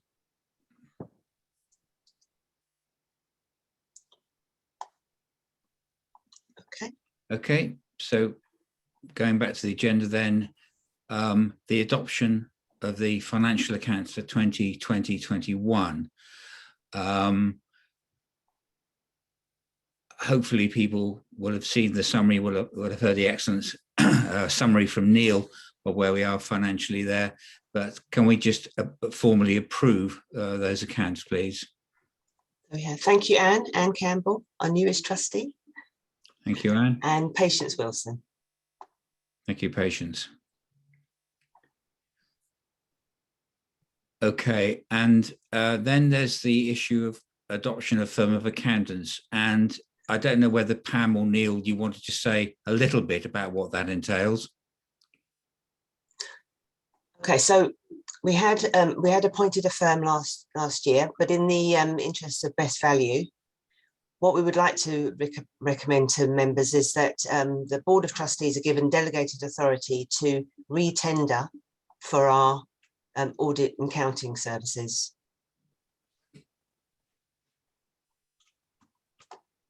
So that's the resolution that's being put forward. Okay. So can I have a proposer and a seconder for that to go ahead, please?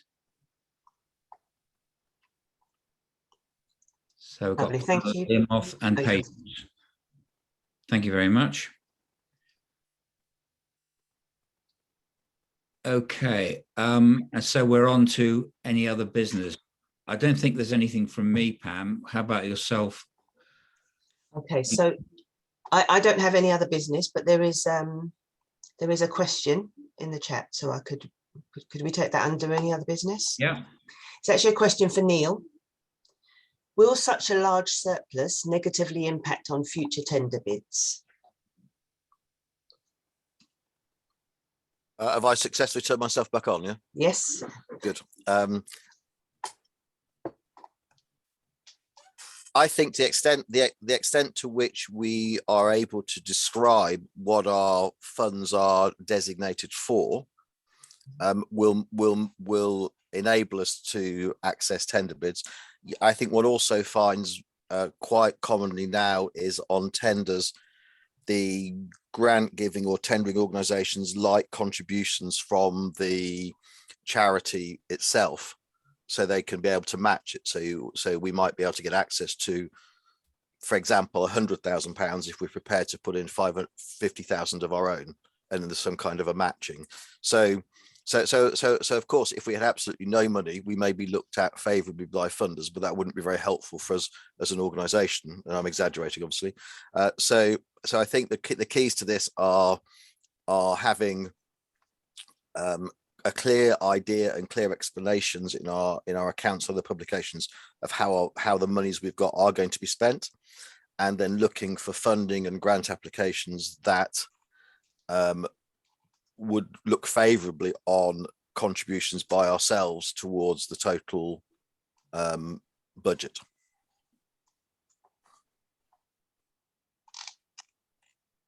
Thank you, Neil. And I think also, I mean, you did cover this, Neil, but the reserves figure, the majority of that is restricted to projects that we are funded to deliver. So some of those projects, sometimes they have a staggered start date, or as is the case with one contract that we have, there have been difficulties recruiting. So hence we're not actually spending what we, all of what we're funded to deliver at this moment, because we're not able to recruit. But those funds will be spent. So the core of the organisation, the unrestricted funds, is significantly less, and will continue, as Neil was describing earlier, will continue to decrease. And next year it will be significantly smaller. Okay. Right. So there aren't any other questions in the chat, Tim. So okay. Well, unless anybody else has got any issues they want to raise under any other business, and I'm just looking around to see if there's any hands, or I haven't got access to the chat room. So I think we're probably done on the formal bit. So it just remains for me to say thank you to Pam and Neil for a very lucid and comprehensive account of the last year for Enfield Carer Services and all that they've achieved. So thanks very much. So we're now going to move on to individual presentations about specific topics. Yeah, Pam, so I'll hand back to you.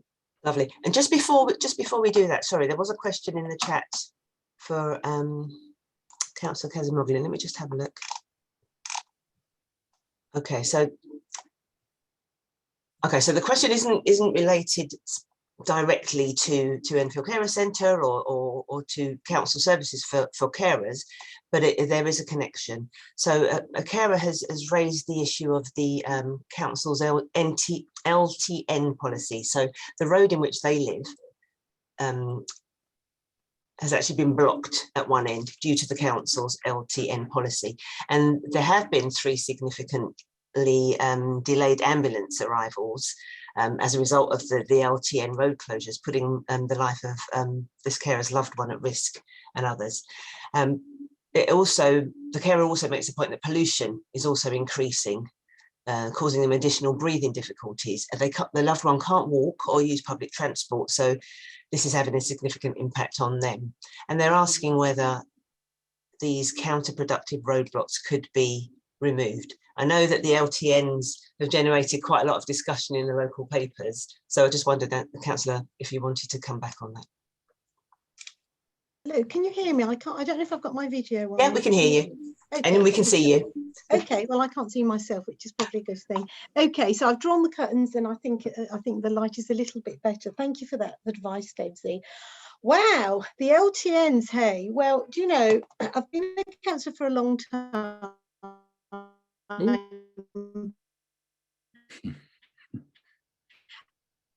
And okay, so your internet seems to be stalling. 10 years of absolute onslaught on our budgets, and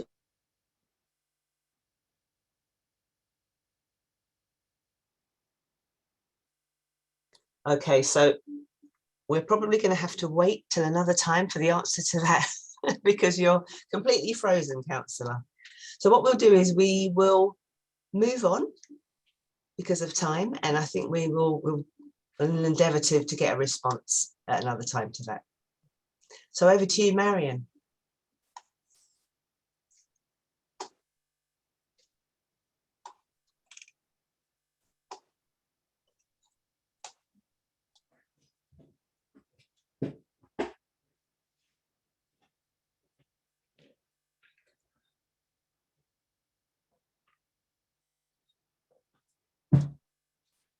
Marion, if you are speaking, we can't hear you. So hello, yeah, I just realised I was just muting. Okay, hello everyone. I am Marion Cook and I'm the Benefits Advisor. I've been working at Enfield Carers Centre since 2017. And before that, I was a Benefits Advisor for a disability charity for 9 years. There is only me in the benefits service, so I will apologise if there's been delays getting back to you, but I'm doing the best I can.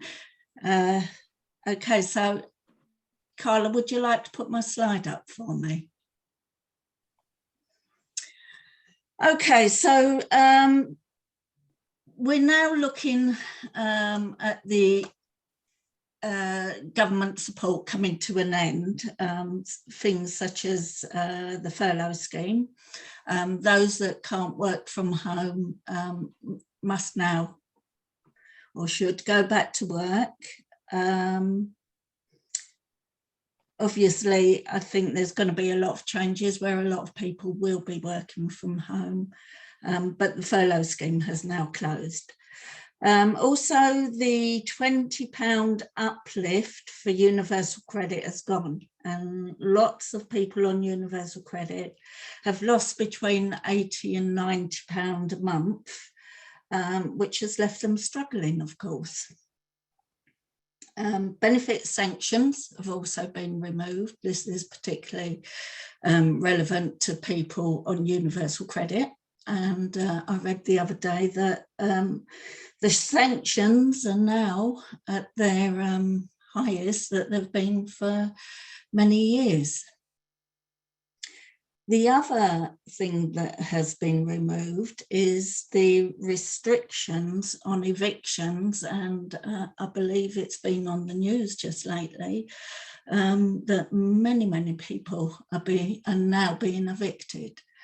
Where they haven't been able to afford to pay their rent. So that's another really big problem at the moment. Can we have the next slide, please? So, how can we get further support? What is the government doing for us?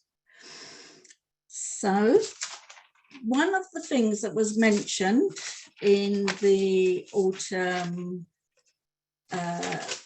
budget was that there would be something called the Household Support Fund, and £5 million has been put forward by the government, and this will be distributed by the council to help with people that are struggling with daily living, daily living expenses. I've looked on the council website and there is nothing so far about how to apply for it, but I'm sure that something will come up pretty soon, and I'll keep my eye out and I'll keep you informed. I'm having, Cllr, is there any chance you can make I can't see my own screen, my own slide, so I'm not too sure what else I'm talking about in there. It's only a tiny little thing in the corner. No. So recovery loan schemes you've got on your slide, and test and trace support payment scheme. Right, okay. So the recovery loan schemes, is that for the businesses? I can't see the slides. Yes, business, yeah. Yeah, I mean, the government is trying to support businesses to, to build themselves up again. But as you can see, it is a loan. So, as much as it's helpful, it is a loan. So, and the track and trace is oh God, I can't see it. The track and trace scheme. So the government were giving like a one-off payment for families or for people that couldn't go to work. But obviously the rules have now changed that, if you are fully vaccinated, then, and you haven't been asked by the track and trace scheme to stay at home because perhaps a family member has got the COVID, you will still be expected to go to work. But for those that have been asked to stay at home, the government is still running the track and trace scheme, and you can apply for that on their website, and I believe it's a one-off payment of £500. There are benefits you can apply for as well if you are off long-term sick because of COVID. Can I have the next one? Right, so a little bit more about the household support scheme.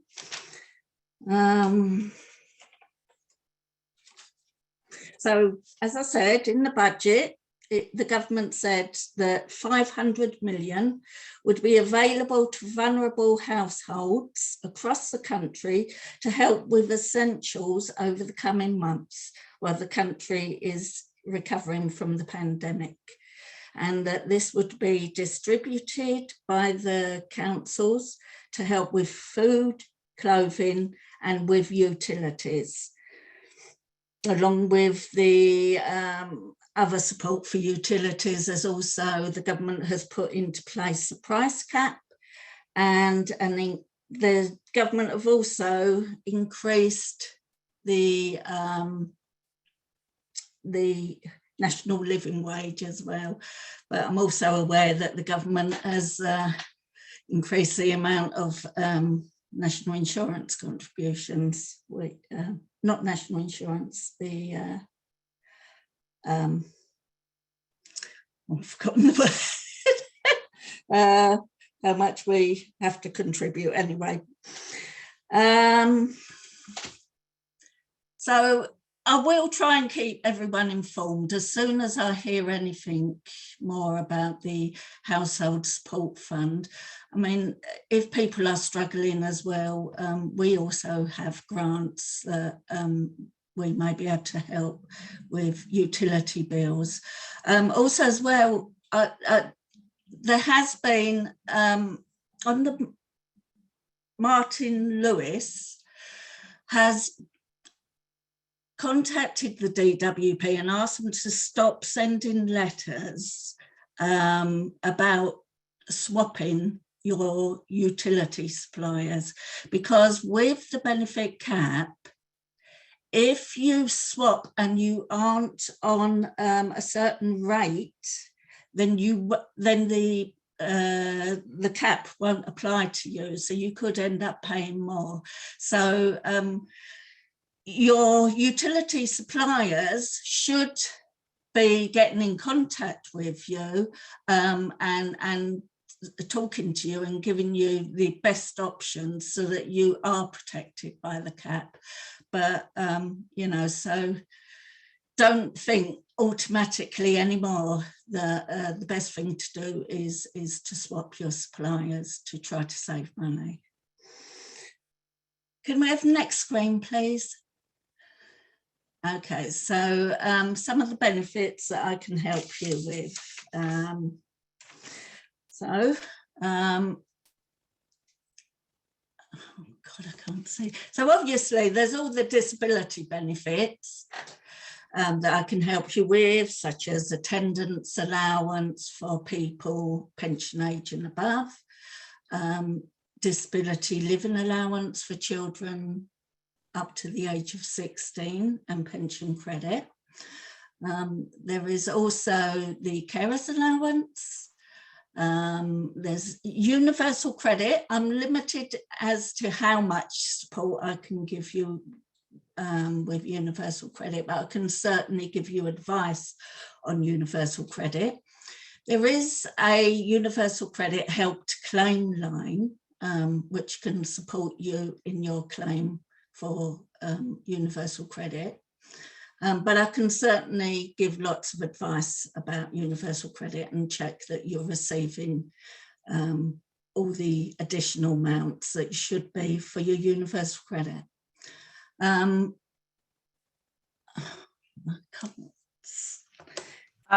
credits, Marion. Tax credits. You've got tax credits, housing and council tax support and pension credit on your slide. Lovely, thanks. Yeah, I mean, I can help with some of those. Obviously, with the housing benefit and the council tax, it is you claiming online on the council website. And the reason why I can't help you with the claim is because you need to be register with them, and you will have your private password to make an application.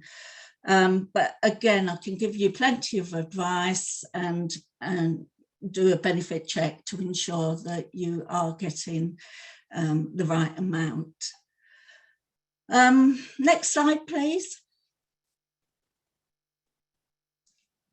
So further support with benefits. So this is telling you what I can do. So I can help you make claims and complete your forms for some forms. I can do some face-to-face, but I'm restricted to how many people I can see at the moment in the office. I'm only there one day a week, but I can help you over the phone, complete the forms. Some of the forms I can complete online, such as carers allowance, attendance allowance, disability living allowance. I am able to access the forms online for those. With PIP, I can't actually access those online because they are individual to you, because they have your details on them, your national insurance number. But if you get the form to the office and you need me to fill it in because you're not able to complete it yourself, then I can do that, or else I can talk with you over the phone and advise you what you can write there on your forms. I do run groups, and I was really surprised in the poll that people wanted more benefit advice, because the groups are up and running, but very few people are attending. So, you know, they are advertised in the newsletter and they are advertised online. So if you do want more advice about benefits, then why not come along to one of the groups, and, you know, you can learn a whole lot more. There are other organisations, obviously, that I can signpost you to that can also help, because if you are, you know, like struggling and I'm not able to help you immediately, you might be able to try Enfield Connections. They have drop-ins at the libraries throughout Enfield. Also, there is Citizens Advice Bureau, and I believe that Age UK is doing sort of a small amount of benefit advice as well. Thanks, Marion. Okay, is that the end of my slides? See, perfect timing. Yeah. Thank you. Thanks very much. All right, you're welcome. All right, lovely. So we're going to move over to Danny Newland, who's going to be talking to us today about carers' rights to a carer's assessment and other matters. Hi, Pam. Thank you. Hello, everyone. Can you see my screen? Yes, we can, Dan. Thank you. Just realised that I've not got the volume up, so I'm just going to carry on.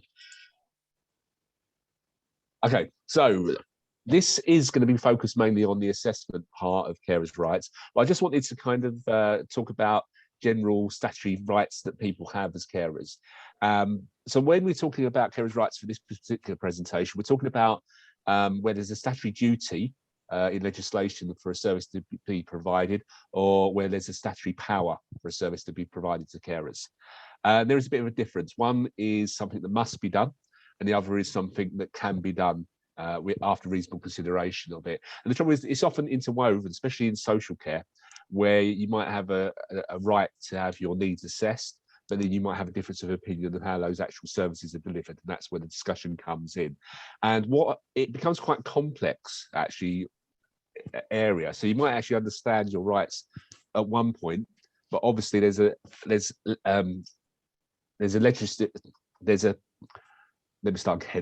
right for local authorities, for example, to charge for social care, and they do that through a process of fairer charging policy. So the law allows them to do that, but understanding that process is a kind of rabbit hole away from the actual right to do that. So there's so many considerations, and carers kind of need to know as much as they can about their rights, so they're in a good position to insist on what they should be getting for themselves and for people they care for. And this is one of the things that we are here to do. We're here to empower carers and to support them to know their rights. And I think this is something that's actually going to become more important as we go forward, because we are in a strengthening based kind of approach of how services are delivered. And Doug was mentioning earlier about how initiative has been used, how carers kind of during the pandemic found ways to get around things through all that frustration and through all that hard work on top of their caring roles. People persevered, and I think that as things get perhaps more difficult and as we go through changes, we have to try and get the carers that can to understand as much about their rights so they can make sure that things are done for them. And we are here totally to try and support carers to do that, and we will be doing courses throughout the year to try and support with that as well. So what rights do carers have? Let's look at the main rights that most carers have in law. So if you look at the Care Act, carers have the right to actually not provide any care for another adult. What I mean by that is that they don't have to take on the responsibility to provide care for another adult. They can choose to, and they can be as integral to the support plan as they wish to be. And obviously families do want to do that, and as long as the balance is right and they can do that, that's usually a very positive and a lovely thing to do. It's when the balance is off that it can get a bit difficult, or when there's elements of care that perhaps they're not so comfortable with, and this is one of the reasons, you know, that's there. It's also there because the law allows people to make choices. So if the person that you care for is making choices that would make the care involved very, very difficult for you, you technically have a right to say, well, no, actually, as an individual, I'm not going to do that. That becomes very difficult, I do understand, but that's the kind of legal approach to it. They have their right to say, well, I don't want to do this, as long as they have capacity and can understand the consequences of that, right? And you have a right to say, well, okay, I understand your point of view, but I'm not going to be able to do everything myself. And that, you know, it's very hard for services to kind of fill that gap sometimes. And this is where, you know, the diplomatic approach often has to come in, and why social care is so adaptive, you know, to in that process, and why social workers will talk, and there's a lot of consultation and agreement between people, hopefully. Carers are considered a protected group by association under the Equality Act. So they're not actually a vulnerable group in themselves under the Act, but if they are caring for someone that meets the criteria of a disabled person, they gain protection through association. They do have a right to request working, flexible working through the flexible working regulations. And if it's a parent carer, caring for a child, or a young carer, they have a right to, when there's an appearance of need, to be assessed under the Children and Families Act. If you don't have parental responsibility and you care for a child, you do have a right to be assessed, but you have to request it, and that's under the Unrepealed Carers Recognition and Service Act. Now, what does that mean, really? And when we look at this, what's the main common thread through this? Most of it is associated with having the assessments. We're going to talk about why that's quite important. We covered rights at work. There's been some changes. There's some changes due to this, actually. So you have a right not to be discriminated against. Obviously, that's quite common sense. But in this particular meaning, I mean, if you feel you've been overlooked for promotion for a role that should have been yours, and you believe that was because they're concerned you're going to have time off caring, or they're not happy with something that's related to a caring role, that you're actually protected. And that's what we mean about discrimination by association in this particular instance. You have a right to take reasonable time off in an emergency, but that's unpaid. The employers often have discretions whether they pay you or not, but you can insist on taking a reasonable time off. There's no definition for reasonable. It's just as you need to resolve the emergency, and then you can return to work. Thanks to the campaigning efforts of Carers UK, the government's going to introduce a right for a week of unpaid leave for carers. Now, Carers UK are going to continue campaigning. They're aiming to get 10 paid days and up to 6 months unpaid leave. That's what they're aiming for. But I think this week is the first concession that's been given. So hopefully they can keep going with that one. And you have a right to request flexible working. And that's an official right. So you write down a proposal of what hours you want to work and why, and there's a kind of particular process that has to be followed.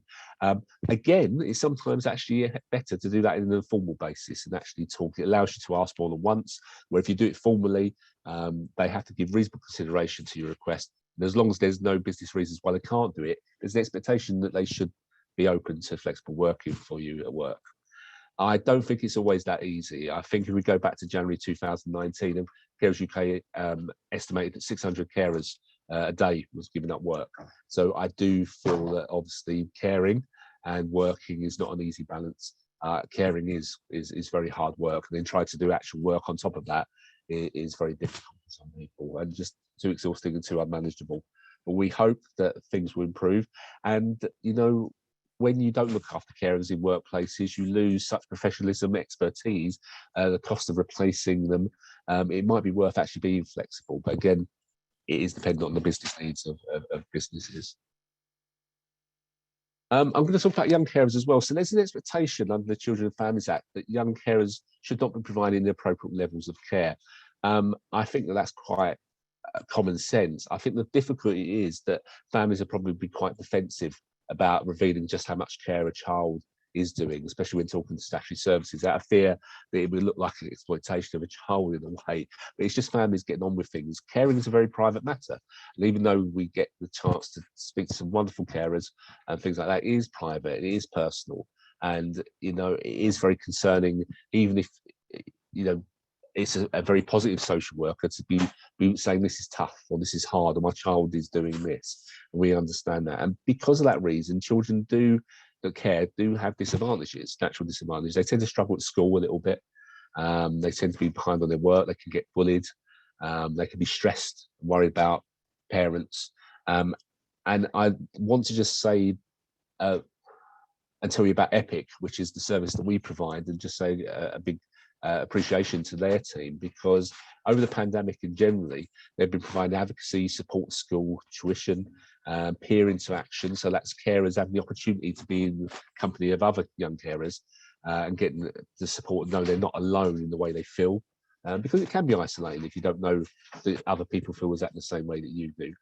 There's vocational training opportunities for the slightly older younger carers so that they get a chance to explore work and other things like that. And we're also introduced mentoring as well. We'd like to do counselling, but at the minute we're offering mentoring for children that we feel that need that. So well done, young carers team. Right, so when we looked at carers' rights, a lot of the legislation, Care Act, Young Children and Families Act, and spoke about the right to an assessment.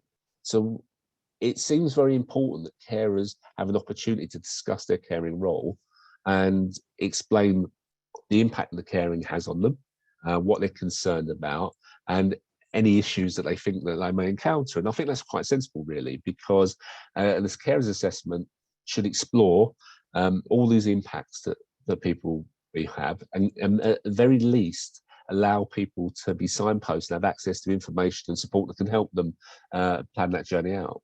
And I think that this is why we want to start getting people to have carers assessments early in the caring role. So not only do we have to try and identify carers, we have to try to encourage them to engage with a process of assessment.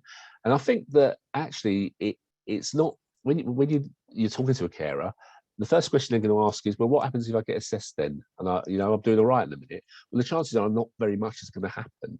And of course, when you're a busy carer, you're going to think, well, I don't really want to invest that time in that assessment. But I think that this is a missed opportunity. I think this is a very much a preventative action rather than a crisis kind of management. What we want to do is get to know you and your situation so that we can kind of set reviews and make sure that things are going all right as you go further and the situation changes. Maybe the person that you care for's condition changes, maybe your aims and ambitions or your workload increases or your general things that you want to do change. Maybe your health changes. I think these are the considerations that mapping that out a little bit is very useful. I think that sometimes carers are worried that an assessment is a kind of evaluation on how they can manage in the caring role. It's not a test. It's not really to see. We know that the care carers provide, it is actually quite recognised that without carers, the social care system would be struggling. You save the economy at the same value as adding another NHS service. That's what carers like you contribute to society. And I think that that's a wondrous thing. And I think that it has to be supported because this is the other side of it as well. In my professional career, make people cry a lot. It's just an unfortunate part of the job. And it's weird because the way this happens is by me saying, are you okay? And I don't think that we actually ask ourselves that question very much in an honest way. I think that we get on with things and we just do it because we have to do it and that's how it is. But sometimes it's hard and sometimes we're not okay. And I think that if we reflect on that and acknowledge that, we can do things to get that balance better. There's no magic wand solutions always, but if we can balance things out better, we won't overburden. We won't get to that crisis point.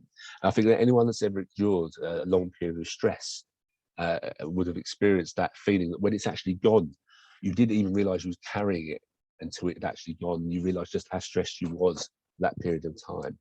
And this is what the assessment process is there to do. To identify what can you do, what element of care are you concerned about, what can we do, what information do you need, and that's invaluable. And then as the caring role impacts more, try and put more and more provisions in place. Okay, so please don't see it as an evaluation of you as a carer. It really isn't that. And if you haven't had the carers assessment, I really would encourage you to consider doing so. Let's talk about some additional information with the assessment. So the assessment can be a standalone. It's where we just speak to you as the carer.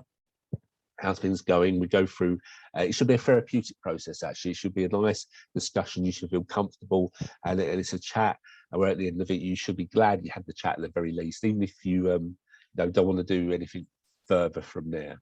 Or you can actually have a joint assessment with the person that you care for. That is a more holistic. That there may be elements of support which needs to be the package of the person you care for to make things easier for you, and you're perfectly entitled to ask for either. Maybe you don't feel comfortable talking about the care and role in front of the person that you care for. Standalone assessment. There's a lot that needs to be done. A joint assessment. There's benefits and pros and cons to both. Parent carers usually have to have joint. It's usually a joint assessment with their disabled child. The reason is that with the Children and Families Act, they're going to be looking for where the parental responsibility kind of ends, where the caring role begins. It's not always easy to determine. Parenting is hard, caring is hard. Where does that overlap? But that's one of the things that we're sort of the assessment explore. There's also transitional assessments. That's where we look at carers maybe at the age of about 17, turning 18, and we would assess them as adults, but looking at what sort of services they will probably have so that we could rapidly put them in when they become adults. So that's the transitional side of the assessment process. In Enfield, at this current time, carers who have over 23,250 are considered self-funding. That would impact on some of the options that they have or some of the support they would get through the Care Act carers assessments. However, they do have a right to core contracted services, such as those offered by Enfield Carers Centre, or to access information and advice. So, advice about getting attendance allowance or disability living allowance if it's a child under 16. This is the core information that everyone's entitled to. And you're all entitled to assessments, no matter what financial situation you're in. Now, I don't know how that's going to change with the new stuff that's coming in with the capping, or whether it will change, but that's something we have to wait and see, and we will inform you of. And unless there are safeguarding concerns, the process is totally confidential and controlled by the carer. And I think that this is another reassurance that I would like to offer carers as well, is if you're going through the assessment process, you can say what you like, as long as there's no safeguard there, it is confidential. And if you don't like the options that are given, if you don't like the way the conversation is going, or you suddenly start to feel uncomfortable, you just stop it. So in that regard, there's no harm in you, perhaps exploring having an assessment, because if you feel actually it's not the right time for you when you're halfway through, that's fine. It's not compulsory for you to continue. Some of the considerations that you have to remember with this is that whose package of care the provision is associated with depends on who's actually receiving the service. Now, this can be quite confusing, actually. So when we're talking about respite services, we need to provide replacement care to the person you care for to allow that to happen, even though it benefits the carer. So the recipient of the service is the cared for. Therefore, respite provision is not a carer provision. It's actually a cared for provision. And if, for example, I need to travel, and can I pay for someone to come and provide care for me by giving them cab money? Technically, yes. If it's the care for me, it's the cared for. But if I'm a carer who has been given perhaps an allowance to allow me to access respite, that's for the carer. So that's a carer provision. And this can get quite confusing, especially when you add in mixtures like the NHS framework for people that are on continuing care. So if you're on continuing care, for example, carers would still get, because they don't have a primary health need, help from the local authority in their capacity as carers. However, anything associated with the cared for, such as respite or specific health-based training, would come under NHS. And this is where things can get a little bit confusing, and where you might need that information and advice from an assessing officer to allow you to navigate that, because that's what it's all about, really. One of the other elements of carers assessments is contingency planning as well. I think that there's going to be a greater emphasis on this going forward. What would happen if you suddenly wasn't able to care as you have been doing? It's a good time to start thinking about that. It's a good time to ask these big questions early on in the caring role. If you're caring for someone that has conditions such as dementia, for example, getting the power of attorney in earlier, getting things like wills sorted out or third-party access to accounts with their permission, obviously, that is a much easier thing to achieve early in the process rather than later, thinking about what would happen. I have spoken about contingency planning in the past and spoke about the time that my father suddenly become, my mum basically went into hospital. I was in the hospital, who would normally look after him, and my dad didn't have capacity to stay at his own. It caused absolute chaos. We never anticipated that that would happen. And I work in an organisation that tries to encourage families to be prepared for these sort of things. And it's worth thinking about this. It should be an evolving process. Now, if you are thinking about doing power of attorneys or deputyships or trusts or making a will, and you want to just ask questions about that, it's depending on, it's probably good to get legal advice, especially if we're talking about perhaps larger sums of money. And we can offer you a solicitor's appointment for 15 to 20 minutes free of charge. So if you get a few questions, will it point it up, we can sort that out for you with people that specialise in those areas. Now, the thing with support planning and contingency planning is it's best thought of as an evolving process. So if you engage with the assessment processes early in your caring role, and think about contingency early, we can keep changing it as things, develop going forward. And that's what we're really aiming to do. So you haven't considered having an assessment before, why not try booking one and see how you feel about that? My team would really look forward to speaking with you. And with that, I believe that's the end of the presentation. I'm happy to take questions. Thank you, Danny. So there's a question in the chat that says it's not always easy to exercise your rights. Where can I get help, such as advocacy? I'm sorry, Pam. I had myself on mute and I couldn't hear you. Okay, no problem. I quickly turned you up. I heard the last bit of that. No problem. So the carer is saying it's not always easy for them to exercise their rights, but where can they get advocacy support? Okay, so the advocacies, the People Commission for Advocacy in Enfield are Enfield Disability Action, and that's for general independent advocacy. If it's an NHS matter, Voiceability are the advocates that handle things like NHS complaints and resolutions.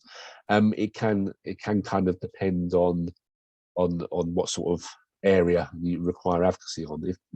If you expand on that, I'll try and find you someone that can probably help you with that. Lovely. Thanks, Danny.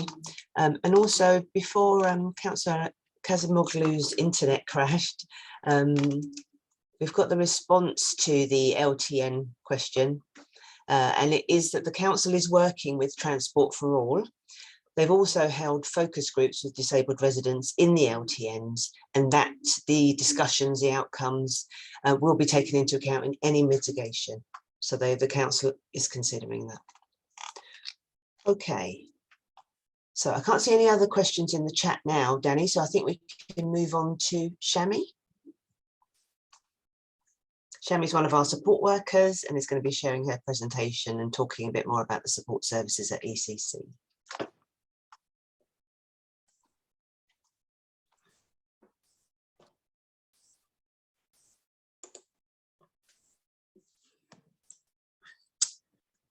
Just give me 1 second. I just want to view the gallery. Good afternoon, everyone. Thank you for attending the Carer Rights Day. As Pam said, my name is Shammy Ahmed. I've joined Enfield Carer Centre just over 2 years ago in the capacity of Carers Advice and Support Officer. As you probably know, Enfield Carer Centre has been established more than 10 years now. And throughout those years, Enfield Carer Centre has tried to be committed to improving the lives of carers in Enfield through various services, and Enfield Carers Advice and Support is one of the services that Enfield Carer Centre provides. The core purpose of the Advice and Support project is to support adult carers, so through various activities. And some of the activities or services that Carers Advice and Support project provides are information, guidance and advice, so accurate information. If a carer comes to us with some queries, we try to provide them accurate information and guidance. And also liaising with other organizations if they're having difficulties communicating with other organizations. We do kind of intervene on behalf of the carer to solve the issues they're having with that particular agency or organization. We do a lot of referrals and signposting where we do feel that we don't have the expertise or the capacity to resolve the issues within or the query within our organization. As a carers advice and support officer, I also do funding and grants funding on behalf of the carers.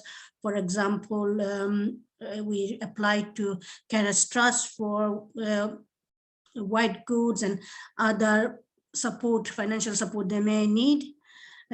We also deliver workshops, funding permitted. And as some of you may already know, we do a lot of support groups. Some of the support groups have already been mentioned, but I will just run you through some of the support groups that we do. So we have daytime carer support groups for those carers who are able to attend during the day. We do have evening or working carer support group, those carers who are not able to attend during the daytime. Mental health carer support groups, so mental health carer support groups, we have daytime and evening as well.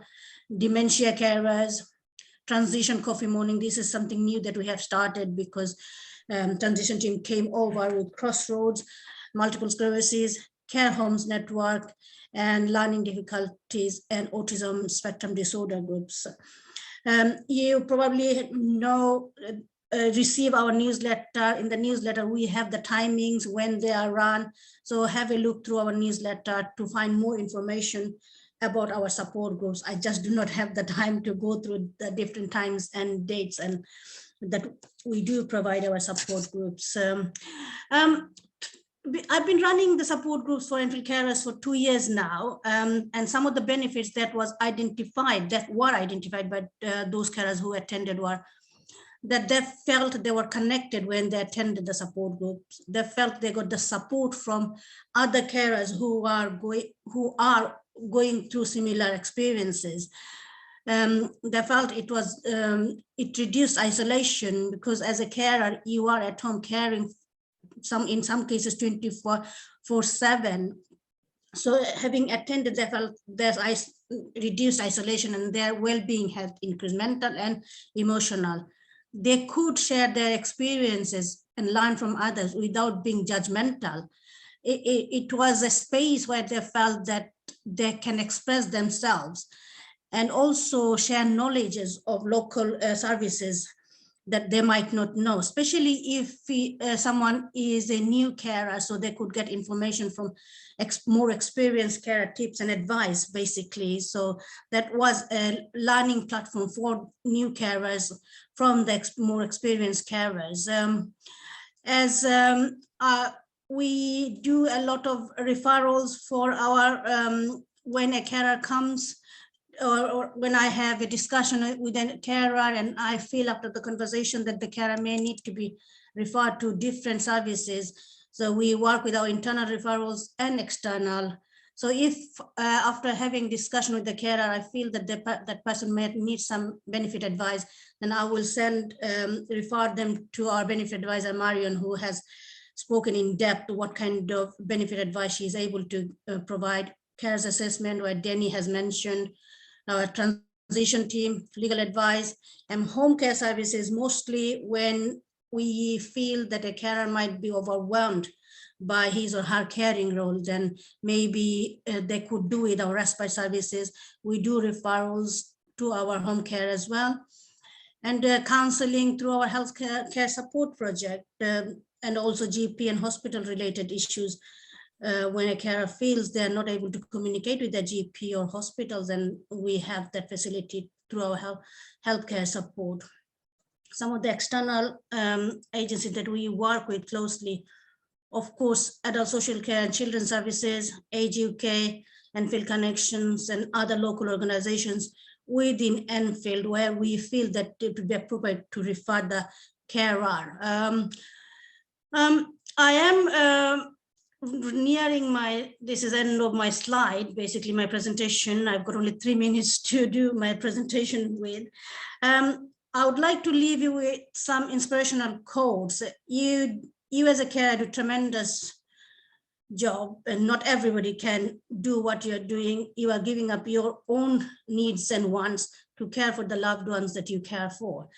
And these are the quotes that I was able to search on the internet by an author who has written a book on family caregiving. If you have time, you can read the book, you can purchase the book and go through the book. And you as a family carer are always there when the rest of the world, you go to doctors and nurses, they will diagnose, and then, but you are the one who is going to be caring for the person that you love. You choose to be a carer. It's not that that you want to do, it is your choice because you love your loved ones. As I said, health is by chance, but caregiving is by choice. You choose because you love the person that are in need of a care. Sometimes you as a carer feel that you are overwhelmed by your carrying on. You are not able to carry on, but whatever life's challenges you have, it makes you the person who you are. It makes you stronger. And I hope that in future you feel that the opportunity of caring for your loved ones has made you stronger, and you gained something from your caring role, because at some point in our lives, we may be in that person who needs a care. Thank you very much. Thank you, Shammy. Thank you. Lovely. I'm just checking to see if there are any other questions in the chat. They don't appear to be at the moment, so I think we'll move on with Alex. Hopefully we have Alex, our home care manager. Oh, hello, hi, it's Alex here. I am the care manager of the home care division. Hello, everyone. Yeah, so we work with the other division to make sure that our unpaid or family carers can get some respite service just in case they feel overwhelmed, or if they need to attend an hospital appointment, or if they need some time for themselves. We offer respite service, including sitting services and taking people out, as I said, to attend, hospital appointments, GP appointments, or it can be that basically they need to eventually be more active, out there in the community to avoid the social isolation. So sometimes we might help people eventually, to join the gym, or to eventually, go and attend, a feel well, center. We have live-in and the night respite services as well. So it means that sometimes, in case of an emergency, if you really need, some time for yourself, we can step in and provide a live-in for a few days, or just, the service overnight. As you can imagine, all our support workers are fully vetted and trained, and they are able to provide support with medication, with personal care. We have people living with dementia and other long-term mental or physical conditions. We work closely with LBE children and young adults. They might have learning disabilities, they might be autistic, or they might just need a little support, yes, from us. And once again, we try to engage them emotionally and socially through social interactions, and we help them basically, to be more active out there in the community and more engaged. The service is not free. So we basically charge £17.50 an hour if you require the service from 9 o'clock in the morning to 8 o'clock in the evening, Monday to Friday. And we charge £19.50 from basically, 9 o'clock in the evening to 9 o'clock in the morning and over the weekend. The hourly rates are still quite competitive because, you can get the same service from other charities or organizations, and they charge more than us. As you can imagine, basically we just try to cover the cost of basically training our support workers and making sure that we can deliver a safe service in the field at all times. over basically the pandemic, we realized that many people living with dementia, basically they were facing social isolation because the day center basically was closed and they could not attend any, social events out there in the community. So for this reason, we realized how important it was to emotionally support them with some social interaction in their home environment. So since then, we have invested basically on technology as well. We can provide our support workers with a tablet and basically with an activity pack. So our support workers basically can make sure that somebody living with dementia can listen to some music they enjoyed when they were younger. We know how important it is, for people living with dementia to listen music. It's quite therapeutic. Or basically we can engage them in puzzles, games, in coloring, books, and other exercises. And it's a service that other providers actually, do not do. And so this is the scenario. It might be that you need a 3 hours break 2 times a week. We will send an experienced support worker to your place for a 3 hours sitting service.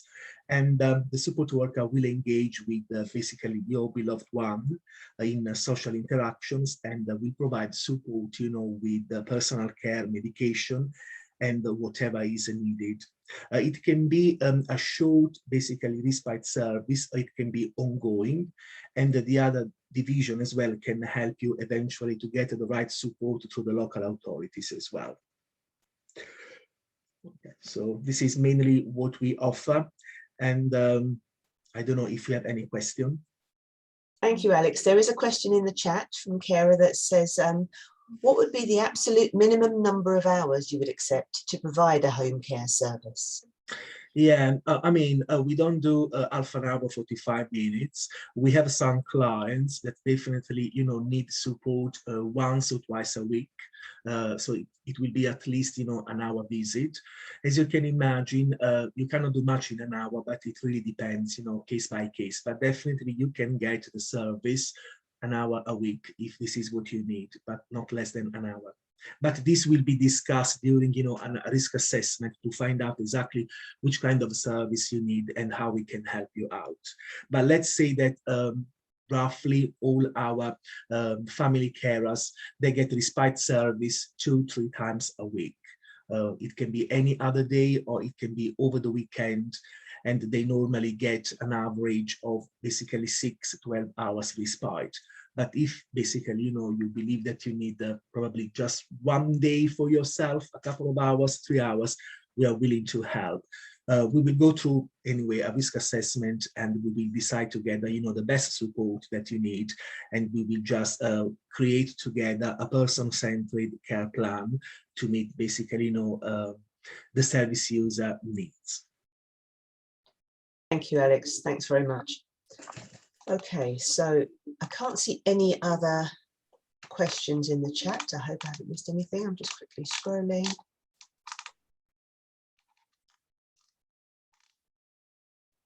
Just to confirm, I should have said this earlier, copies of the presentations that have been delivered today will be sent to attendees. So please do make sure that we have your email address or your postal address, or that your name is clearly visible so we can see who you are.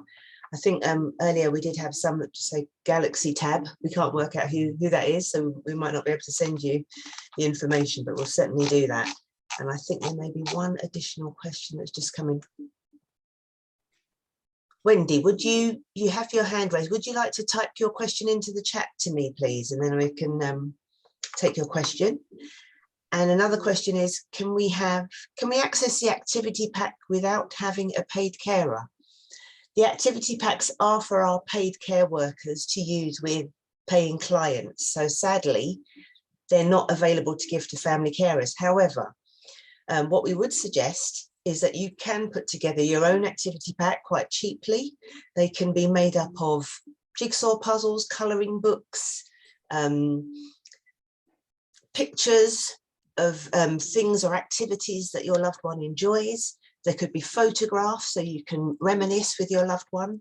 If you do have access to the internet and you have a tablet, then you can use that tablet to kind of generate some communication with your loved one. Perhaps you listen to some music that they used to enjoy back in the day.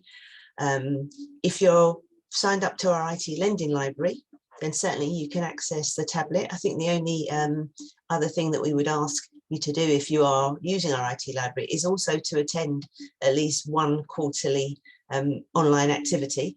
But apart from that, you would have a tablet that you could use with your loved one. Another question is, do Enfield Carers Centre run training on activity packs? Well, we do run an introductory training for our care support workers, and I'm sure that we could organise that as part of one of our regular support groups. We could definitely demonstrate the pack, and we could show people what's in the pack and how best to use them. We definitely could do that. Perhaps we could organise something like that for one of our. Very good idea. Yeah. And also another carer is saying we desperately need a jigsaw library, large piece jigsaws, under 100 pieces needed. That would be very useful. Okay, so a jigsaw library we don't have at this period of time.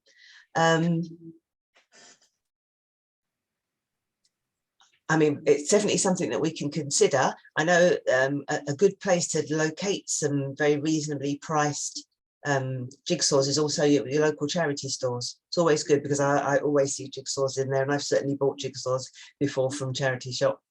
So that's something that we could do. Oh, and also just another question. I don't know is Doug still with us? There was a question earlier about council deputyship responsibility. And let me just scroll back because question,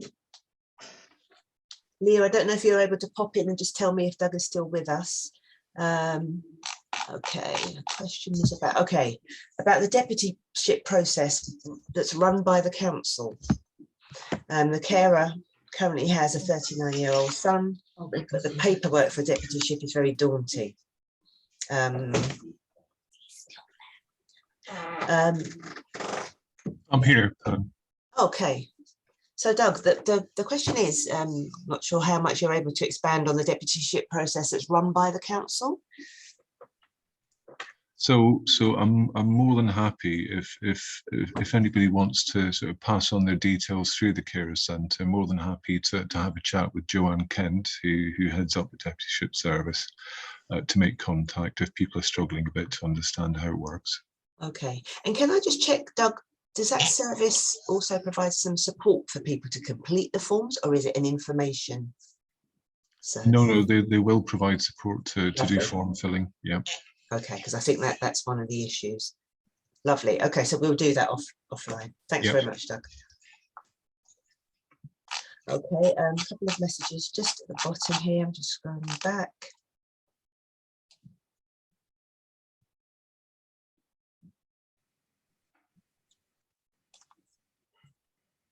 Okay, so I think the raised hand, I've just dealt with that message. We're going to take that offline and we will be able to respond. Wendy, I couldn't see your message in the chat, so perhaps it's come through now. 1 second. Oh, there's a question asking whether we offer dementia training. So we certainly do. That will be one of the workshops that we will be hosting in the new year. So there will be a workshop for dementia carers. So watch your space, watch out for the newsletter and watch out on our website. The information will be in both places and it will be held between January and March next year.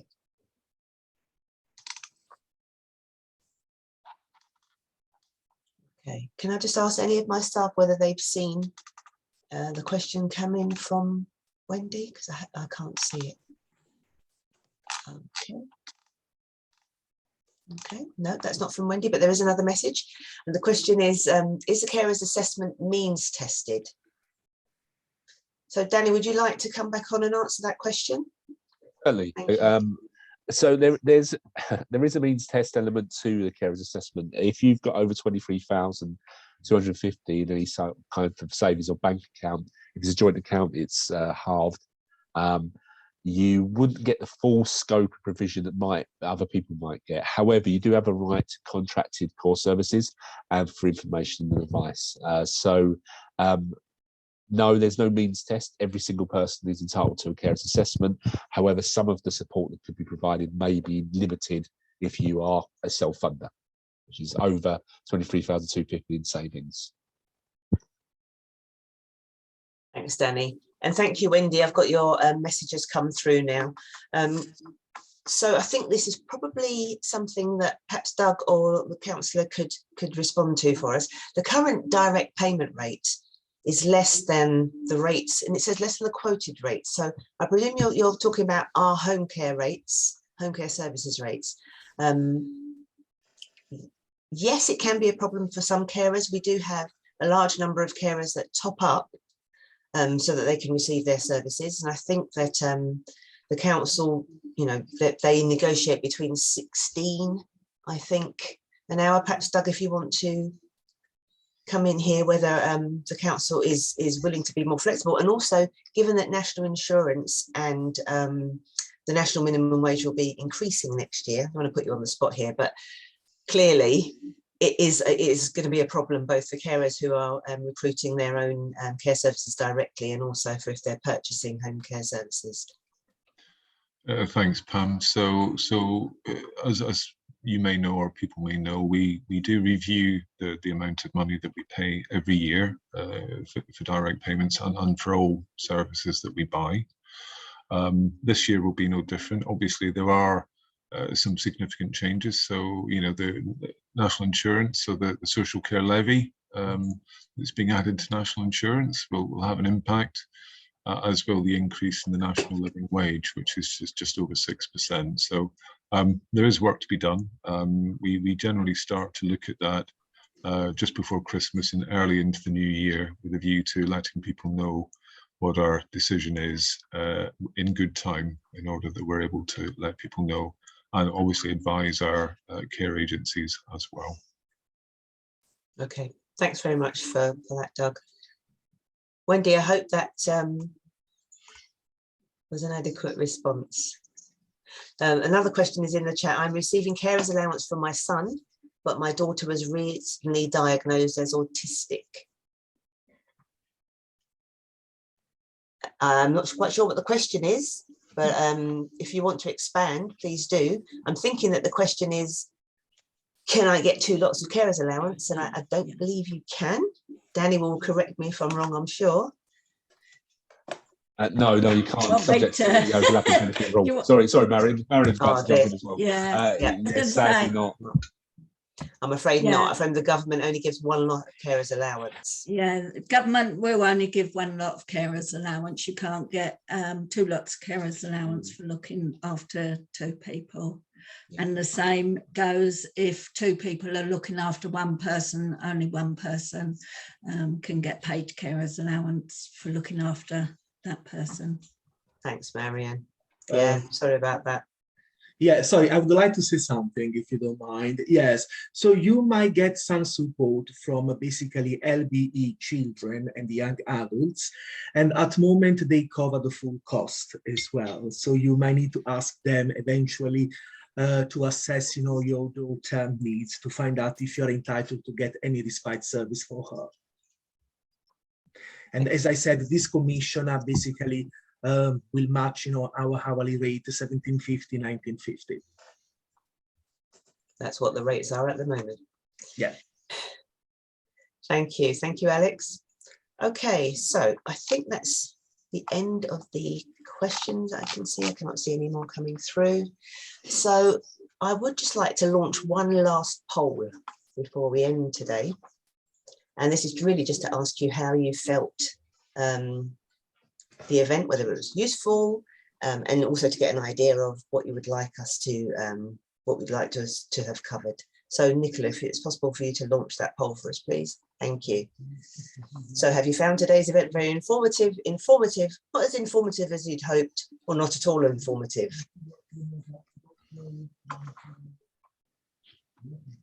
And then there is another question just below that. If you could give us an indication of what you would have liked to hear more about if that wasn't covered today.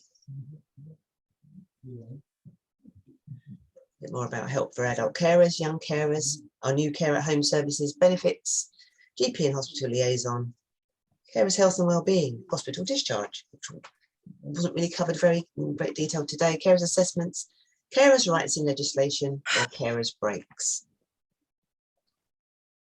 I'll just give that a little more time.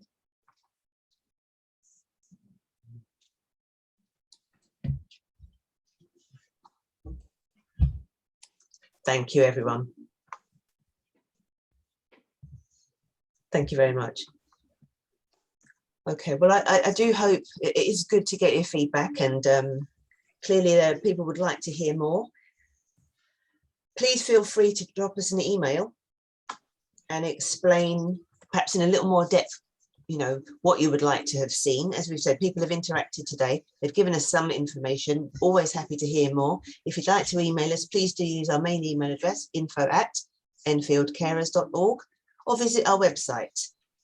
Write a comment in the contact page. If you go onto the home page, there's a little contact us link at the top of the page to the left, I believe.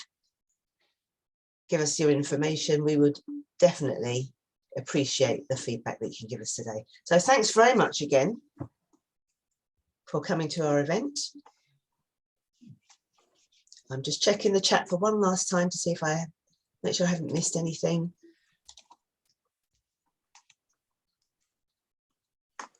Okay, thanks very much, and please enjoy the rest of your day.